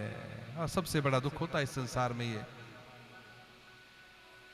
ना जाने कितने पूजा पाठ कर लिए, कितनी नदियां पहाड़ पूज लिए, सबकी पूजा करी, परंतु कृपा ना हुई। इनके घर में एक सुंदर इनकी भार्या थी पत्नी, जिसका नाम था धुंधली। जैसा इसका नाम वैसे इसके गुण। ये प्रातः काल में उठकर, इसके पति तो जाते ना लोगों के घर में पूजा पाठ करने, यजमानों के घर में, और खूब उनकी आरती उतारती, फीस भेजती। और स्वयं जैसे ही पतिदेव गए, आरती की थाली किनारे रखी और 2-4 घरों में जाकर जब तक इधर की बातें उधर, उधर की बातें इधर करके उनको आपस में लड़ाना लिया ना, तब तक ये सुबह का नाश्ता नहीं करती थी। बोलिए भक्त वत्सल भगवान की। ऐसी थी ये धुंधली, जब तक 2-4 को लड़ा ना लिया। और जैसे ही पतिदेव के आने का समय हुआ ना शाम को, एकदम से फिर आरती लेकर दरवाजे के ऊपर, आत्मदेव सोचते कि देखो कितना भाग्यशाली हूं मैं, ऐसी मुझे पत्नी मिली है, भार्या मिली है। भगवान का दिया सब कुछ था, संतान घर में नहीं थी। कलेश सबसे बुरा। अब क्या करें, ना जाने कितनी मन्नतें करी, पहाड़ पूजे, नदियां पूजी, ना जाने कितने लोगों के पास गए, परंतु कोई बात ना बनी। अब तो आस पड़ोस के लोगों ने ताना देना प्रारंभ कर दिया, क्यों रे आत्मदेव, तेरे घर में संतान नहीं है? एक गौ माता आंगन में बांध रखी थी, अब वो भी बछड़ा बछड़ी को जन्म न देती, दूध भी नहीं देती, वो भी बंध्या हो गई बेचारी। जिस वृक्ष की जड़ में जल डालता वो वृक्ष ही सूख जाता। विचार करो, तुलसी दल घर में लगाया है, जब जल डालता उसमें सूख जाता। घर में जितने भी वृक्ष सब सूख गए, घर के आंगन में, बेड़े में। इतना दुखी होकर एक दिन वन में चला गया कि आज मैं आत्मदाह कर लूंगा।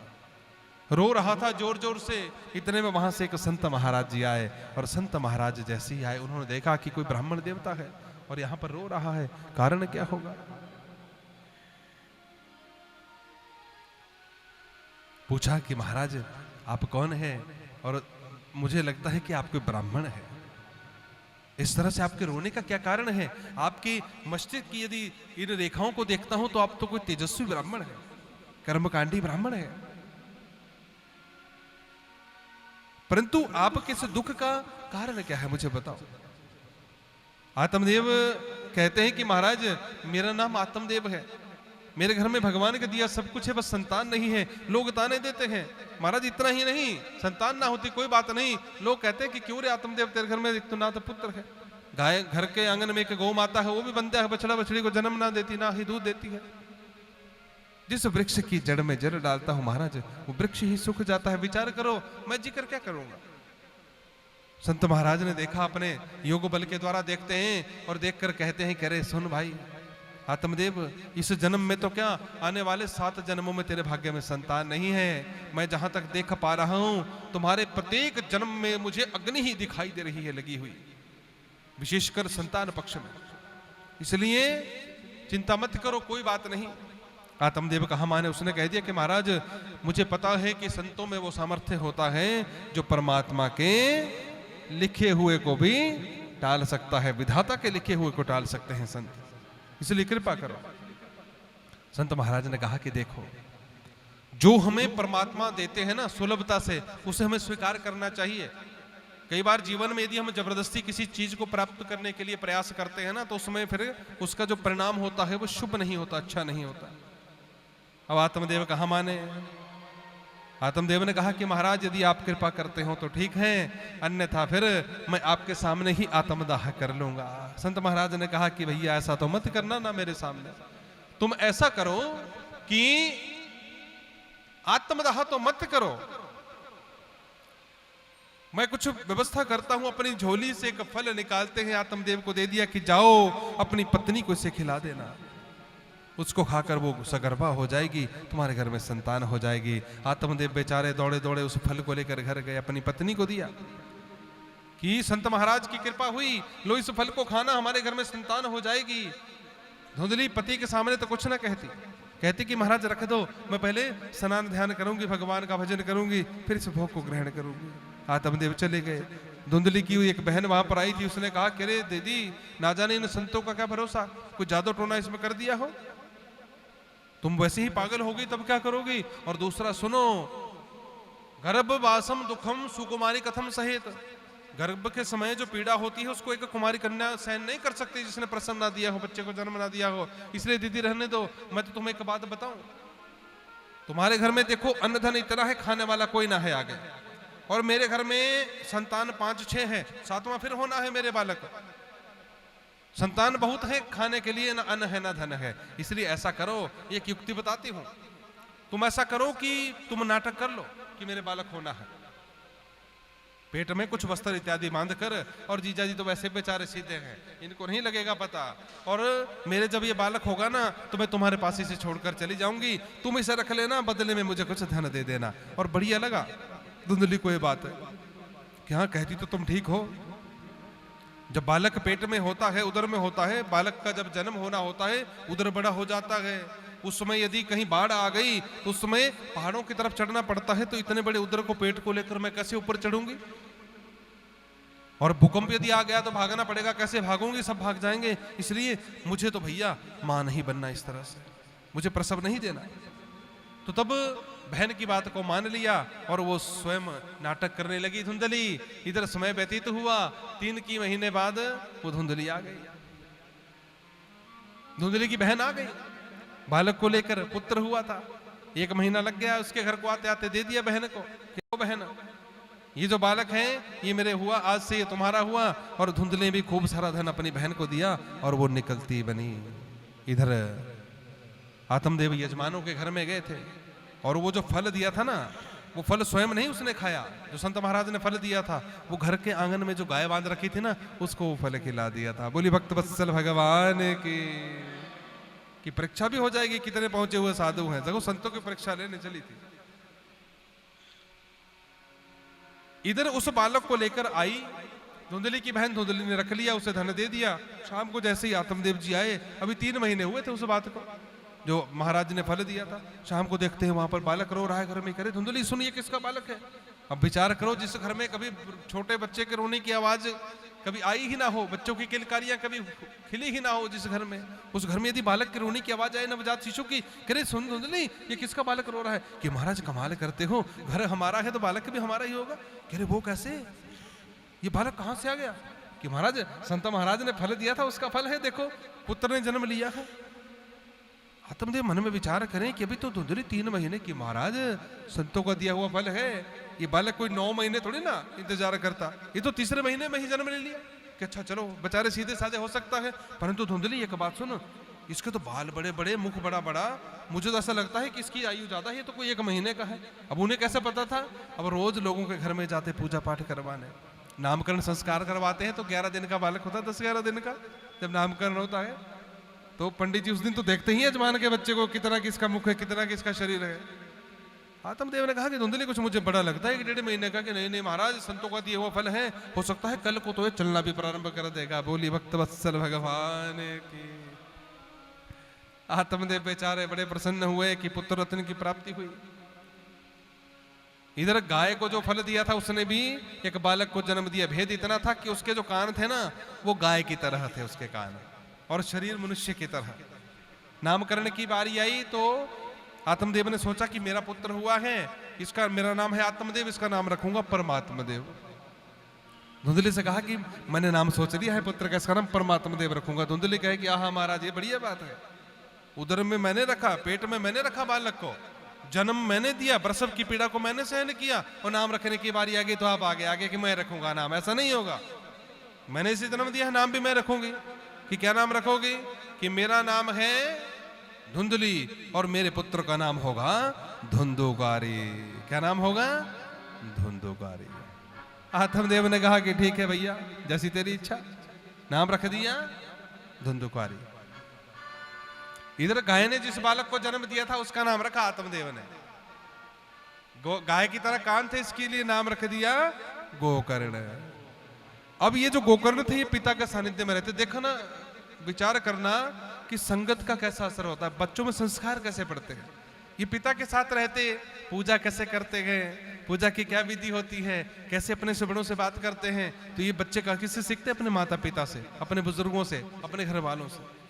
तो इसकी वृत्ति ऐसी बन गई, शास्त्रों में रुचि रखने वाला, अच्छे धर्म कर्म करने वाला, पूजा पाठ करने वाला, क्योंकि पिता के साथ रहता। और धुंधुकारी माता के साथ रहता। माता की वृत्ति कैसी थी? कभी एक घर में जाना, कभी दूसरे घर में जाना, इधर की बात उधर, उधर की बात इधर, दोनों को आपस में लड़ाना, खुद घर आ जाना, पड़ोसी बेचारे लड़ते रहे आपस में।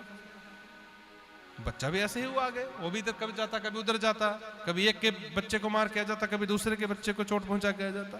घर में कोई घर में आता कि तुम्हारे बच्चे ने ऐसा किया, तो कौन इस संसार में भैया, कौन ऐसी माँ होगी जो मानेगी? मानेगी कोई? आज के समय में भी नहीं मानते। हमारा, हमने भी कई बार देखा है कि बस हमारा बच्चा ठीक है, बाकी तुमने बच्चे ने किया होगा जो किया होगा। बोली भक्तवत्सल भगवान की।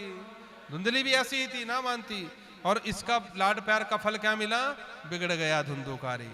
बिगड़ गया तो फिर थोड़ा बड़ा हुआ, नशे करने लगा, शराब इत्यादि पीने लगा, वेश्याओं की संगति में जाने लगा। और उसका असर ये हुआ कि अब धूर्त बन गया, वेश्याओं के संग में फंस गया। एक दिन आत्मदेव ने सोचा कि ये तो परेशानी है। गोकर्ण ने कहा कि पिताश्री क्यों चिंता करते हो? देह हस्ति मास रुधिरे अभिममताम त्यज तुम। ये जो हमारे रक्त और हाड मास से भरा हुआ शरीर है ना, इसको छोड़कर, इसकी ममता को छोड़कर जाओ महाराज, भगवान का स्मरण करो पिताश्री। गोकर्ण कहते हैं आत्मदेव से, ये क्यों मैं और मेरा के चक्कर में फंसे हो? मैं, मेरा पुत्र, मेरी पत्नी, मेरा घर, मेरा परिवार, ये कुछ नहीं है। इस संसार में अंत समय में यदि कुछ जाएगा साथ में तो परमात्मा का भजन है। पिताश्री भगवान का स्मरण करो। बेचारे आत्मदेव चले गए वन में, भगवान का स्मरण करने लगे। गोकर्ण जी ने भी देख लिया कि जिस घर में मेरे पिता की इज्जत नहीं है, मुझे क्या इज्जत मिलेगी? वो भी तीर्थाटन के लिए, तीर्थ यात्रा के लिए निकल गए। घर में कौन बचा? धुंधुकारी और धुंधुकारी की माँ। बोली भक्तवत्सल भगवान की, भक्तवत्सल भगवान की। दोनों माँ पुत्र घर में है। अब पिता का भय तो नहीं रहा, पिता तो चले गए वन में, ना भाई का भय रहा। घर में माँ है, माँ से कौन डरता है? घर के बर्तन बेच दिए नशे के चक्कर में, वेश्याओं के चक्कर में। एक दिन घर में आया कि माँ मुझे धन दो। अब धुंधली ने कहा कि मैं कहाँ से दूं? एकदम से नजर पड़ी घर में जो माँ के गले में पड़ा हुआ था, उसका मंगलसूत्र सोने का, कि मंगलसूत्र मुझे दे दे। धुंधली ने कहा, कह रहे मूर्ख, तू जानता भी है किसे तू मांग रहा है? तू क्या मांग रहा है? ये तेरे पिता की निशानी है कि सौभाग्यवती स्त्री के लिए मंगलसूत्र निशानी होती है पति की, इसलिए पुत्र इसे मत ले।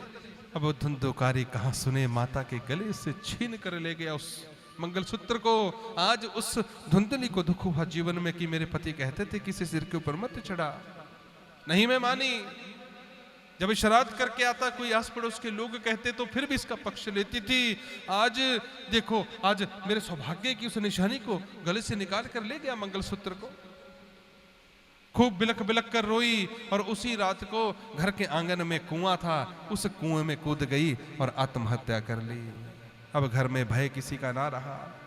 4-5 वैश्याओं को घर में लेके आ गया। पर मन परधन हरन को वैश्या बड़ी प्रवीण। वैश्याओं को तो धन चाहिए। घर में आ गया, चोरी करता लोगों के घर में जाकर, उन वैश्याओं को धन देता, खूब मजरा करता, वैश्यावृत्ति वहां पर घर में ही करने लगा। एक दिन राजा के ही राजकोष में, भंडारण में डाका डाल लिया। खूब सारा हीरे मोती सोना चांदी लेकर साथ में आ गया और डाल दिया उन वैश्याओं के पास कि ये पकड़ो, कई दिनों के लिए हो गया, अब मुझे मत कहना कि कुछ लाओ, आराम से यहाँ पर रहो। वैश्याओं ने देखा कि इतना सोना चांदी हीरे मोती कहाँ से लेकर आए हो? कि मैंने राजकोष में चोरी कर ली, राजा के भंडार में चोरी कर ली। वैश्याओं ने मन में विचार किया कि यदि राजा को पता चल पड़ा ना कि इसने चोरी करी है तो फिर कठिनाई जीवन में हो जाएगी, इसको तो मृत्युदंड मिलेगा ही। और राजा को यदि ये पता चल पड़ा कि हमारे लिए धन चोरी करके लाया है तो हमें भी मृत्युदंड मिलेगा, इसलिए कभी ना कभी तो ये पकड़ा जाएगा और ये कह देगा। उन वैश्याओं ने क्या किया कि उस रात को जब वो चारपाई के ऊपर सोया ना, उसके सोए हुए के हाथ पांव चारपाई के साथ बांध दिए और जलते हुए अंगारे कोयले लेकर उसके मुख में डाल दिए। उसी के साथ उस धुंधुकारी की वहीं पर प्राणांत हो गए। उसके शरीर के टुकड़े टुकड़े करके उन वैश्याओं ने उस घर के ही कोनों में उसे दफन कर दिया। स्वयं वहां से उस धन को लेकर भाग गई। इधर बेचारे तीर्थाटन में, तीर्थ यात्रा में गए हुए गोकर्ण जी को पता चला कि जंगल में पिता तप कर रहे थे, वहां पर उनकी प्राणांत हो गए। उनके नाम से उन्होंने गया जी में पिंडदान किया, श्राद्ध किया। पता चला कि मां ने भी आत्महत्या कर ली घर के आंगन में ही, कुएं में छलांग लगाकर। उनके नाम से भी उन्होंने गया जी में पिंडदान किया, माता के नाम से भी। फिर पता चला कि वैश्याओं ने भाई जो धुंधुकारी था उसका भी वध कर दिया। उस धुंधुकारी के नाम से भी पिंडदान किया, गया जी में श्राद्ध किया, पिंडदान किया। शास्त्र कहता है कि गया जी में जिसके नाम से पिंडदान कर दिया जाए, श्राद्ध कर दिया जाए, वो अदम से अदम योनि में गया हुआ व्यक्ति भी, उसको भी मुक्ति मिल जाती है। बोलिए भक्त वत्सल भगवान की। और एक दिन गोकर्ण जी के मन में आया कि चलो घर चलते हैं। हमारा शास्त्र कहता है कि जननी जन्म भूमिश्च स्वर्गादपि गरीयसी, जन्म देने वाली मां और जन्म देने वाली जो धरती होती है, जन्मभूमि होती है, उसके आगे स्वर्ग का सुख भी कुछ नहीं होता। मां के प्रेम के आगे और जन्मभूमि के आगे। याद आई जन्मभूमि की कि चलो अपनी जन्मभूमि की ओर चलता हूं। आ गए घर में, अर्धरात्रि थी, आधी रात थी। आस पड़ोस में किसी को ना जगाया, घर में प्रवेश किए, थोड़ी सी सफाई करके कोने में बैठ गए। जिस समय समग्र संसार सोता है ना, निंद्रा में होता है, उस समय योगी जन ध्यान करते हैं, क्योंकि ध्यान लगाने के लिए वही समय उत्तम होता है।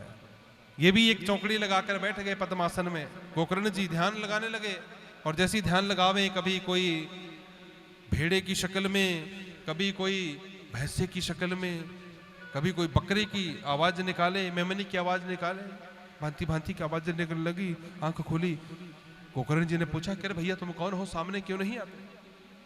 ये प्रेत की तरह क्या स्वर करते हो, सामने आओ ना, बताओ ना तुम कौन हो, बार बार ये आवाजें क्यों निकालते हो? आवाज आई, कह रे भैया मैं कोई और नहीं, अहम भ्राता त्वदीयो अस्मि धुंधुकारिति नामतः स्वकीय नेव दोषेण ब्रह्मणत्वम नाशितम में। भागवत जी में ऐसा वर्णन आता है, अहम भ्राता त्वदीयो अस्मि धुंधुकारिति नामतः। अरे भैया मैं तुम्हारा भाई हूं, धुंधुकारी नाम का। स्वकीय नेव दोषेण, अपने द्वारा किए हुए दोषों से ही मेरे ब्रह्मणत्व का नाश हो गया है भैया। गोकर्ण जी ने कहा कि अरे धुंधुकारी भैया आप, अरे मुझे याद है मैंने आपके नाम से पिंडदान किया था, गया जी में श्राद्ध किया था। धुंधुकारी रोते हुए उस प्रेत योनि में फंसा हुआ कहता है कि भैया मैं प्रेत योनि में फंसा हूं, मुझे यहां से निकाल लो। मया मुक्ति न भविष्यति गया श्राद्धई शतैरपि।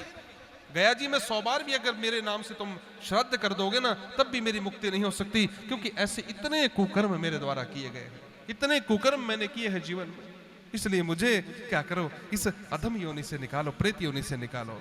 प्रेत योनि जानते हैं ना कैसी होती है? मनुष्य शरीर ये है, इस शरीर से प्राण निकल गए, प्राण निकलने के बाद आगे स्थान ना मिला कहीं भी, यहीं पर भटकते रहे, उसे कहते हैं प्रेत। और प्रेत योनि में जो जीव फंसा होता है उसका फिर कठिनाई होती है, शरीर से ये शरीर छूट गया, आगे भी स्थान नहीं मिलता, कहीं भी इधर ही भटकते रहते हैं हवा के साथ, कभी इधर कभी उधर, उसे प्रेत कहते हैं। ऐसी प्रेत योनि में गया था वो धुंधुकारी।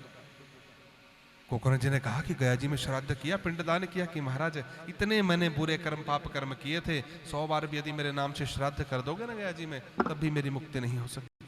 तो महाराज कैसी होगी?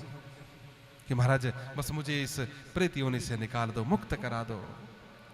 प्रातः काल हुई, सूर्य नारायण का ध्यान किया गोकर्ण जी ने। सूर्य नारायण प्रकट हुए, पूछा कि महाराज सूर्य देवता, अधम से अधम योनि में गया हुआ व्यक्ति जिसने पाप कर्म ही जीवन में किए हो, एक भी पुण्य कर्म ना किया हो, प्रेत योनि में फंसा हो, उसे कैसे बाहर निकाले?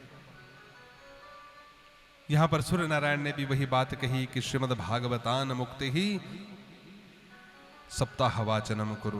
बोलिए भक्तवत्सल भगवान की, भागवत महापुराण की। प्रातः काल हुई, आस पड़ोस में पता चला कि गोकर्ण जी आए हैं, तो सब एकत्रित हो गए। गोकर्ण जी ने कहा कि हम भागवत जी की कथा करेंगे यहाँ पर। सुंदर वहां पर व्यास गद्दी बनाई गई, व्यासपीठ को सुंदर सजाया गया। गोकर्ण जी बन गए वक्ता और सब लोग बन गए श्रोता। गोकर्ण भी वहां पर व्यासपीठ पर बैठे हैं और धुंधुकारी तो प्रेत है, अब प्रेत एक जगह नहीं बैठ सकता, कथा एक जगह होगी, अब कैसे बैठे? वो तो हवा के साथ कभी उधर कभी उधर। वहां पर एक 7 गांठ वाला बांस का डंडा था। उसकी बांस की पहली जो गांठ थी ना, आपने देखा होगा बांस बाहर से तो पूरा होता है, अंदर से खोखला होता है, खाली होता है। उसमें एक छेद था पहली गांठ में, जो पहला हिस्सा निचला था, उस छेद में वो आत्मा उसकी प्रवेश कर गई, प्रेत आत्मा वहां पर जाकर बैठ गया। पहले दिन की कथा जैसे ही संपूर्ण हुई, पहली गांठ उसकी फटती है, दूसरी गांठ में जाकर पहुंच गया। वैसे ही नित्य प्रति जिस दिन कथा की पूर्णाहुति होती, प्रतिदिन की विश्राम होता, उस दिन की ग्रंथि का भेदन होता और अगली ग्रंथि में जाकर पहुंच जाता। 7 दिवसीय सप्ताह पारायण श्रीमद् भागवत महापुराण का जैसे ही वहां पर समापन हुआ, पूर्णाहुति हुई, एकदम से जो है सप्तम ग्रंथि का भेदन हुआ और सुंदर शरीर धारण करके ये जो धुंधुकारी था ये सामने प्रकट हो गया। बोली भक्तवत्सल भगवान की। सभी ने वहां पर जय जयकार करने लगे। इतने में आकाश मंडल से एक विमान आता है, भगवान के दूत आते हैं, धुंधुकारी को उस विमान में बिठाया, जाने लगे। गोकर्ण जी ने रोका कि महाराज रुको, बहवः संति अत्र मम श्रोतारो निर्मला।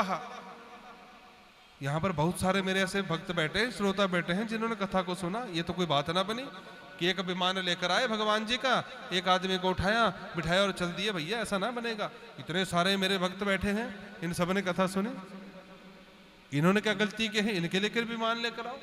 भगवान विष्णु जी के पार्षद कहते हैं कि देखो महाराज, हमें जो आज्ञा होगी हम तो वही करेंगे। और दूसरी बात, यहाँ पर कथा तो सबने सुनी ना, परंतु ध्यान से कथा केवल मात्र धुंधुकारी ने ही सुनी। और तो कोई इधर देखता, कोई उधर देखता, कौन आया कौन गया, किसी ने क्या पहना, कौन क्या कर रहा है, कौन सोया है, कौन जागता है। जो श्रोता होगा उसके अंदर ये लक्षण नहीं होते। वो तो वक्ता को देखेगा, कथा को सुनेगा, ज्ञान ग्रहण करेगा। हम आस पड़ोस के लिए थोड़ी ना आए हैं कि मेरे साथ वो बैठा, उसने क्या किया, उसने क्या किया। हम आए हैं कथा श्रवण करने के लिए। तो कथा श्रवण का क्या नियम होता है? हम व्यास मुख से जो ज्ञान गंगा प्रवाहित हो उसको श्रवण करें, उसको सुने, उसका हम अमल करें, उसके ऊपर विचार करें, उस पथ पर हम चलें, ज्ञान मार्ग पर चलें, तब कहीं जाकर कल्याण होगा।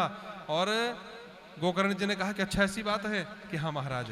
तो वहां पर फिर पुनः कथा हुई, फिर वहां पर कई विमान उसके पश्चात पूर्णाहुति के बाद आए और कई लोग जो है भगवान के धाम को गए। ऐसी परम पवित्र कथा है। शौनकादि ऋषियों से कहते हैं सूत महाराज जी की ऐसी कृपा होती है भगवान जी की, जो संसार में भगवान जी के ऊपर विश्वास रखता है उनके ऊपर अवश्य में भी इस संसार में परमात्मा कृपा करते हैं। अधम से अधम योनि में, प्रेत योनि को गया हुआ व्यक्ति भी पार लग जाता है। तो हम आपके ऊपर क्या भगवान जी की कृपा नहीं होगी?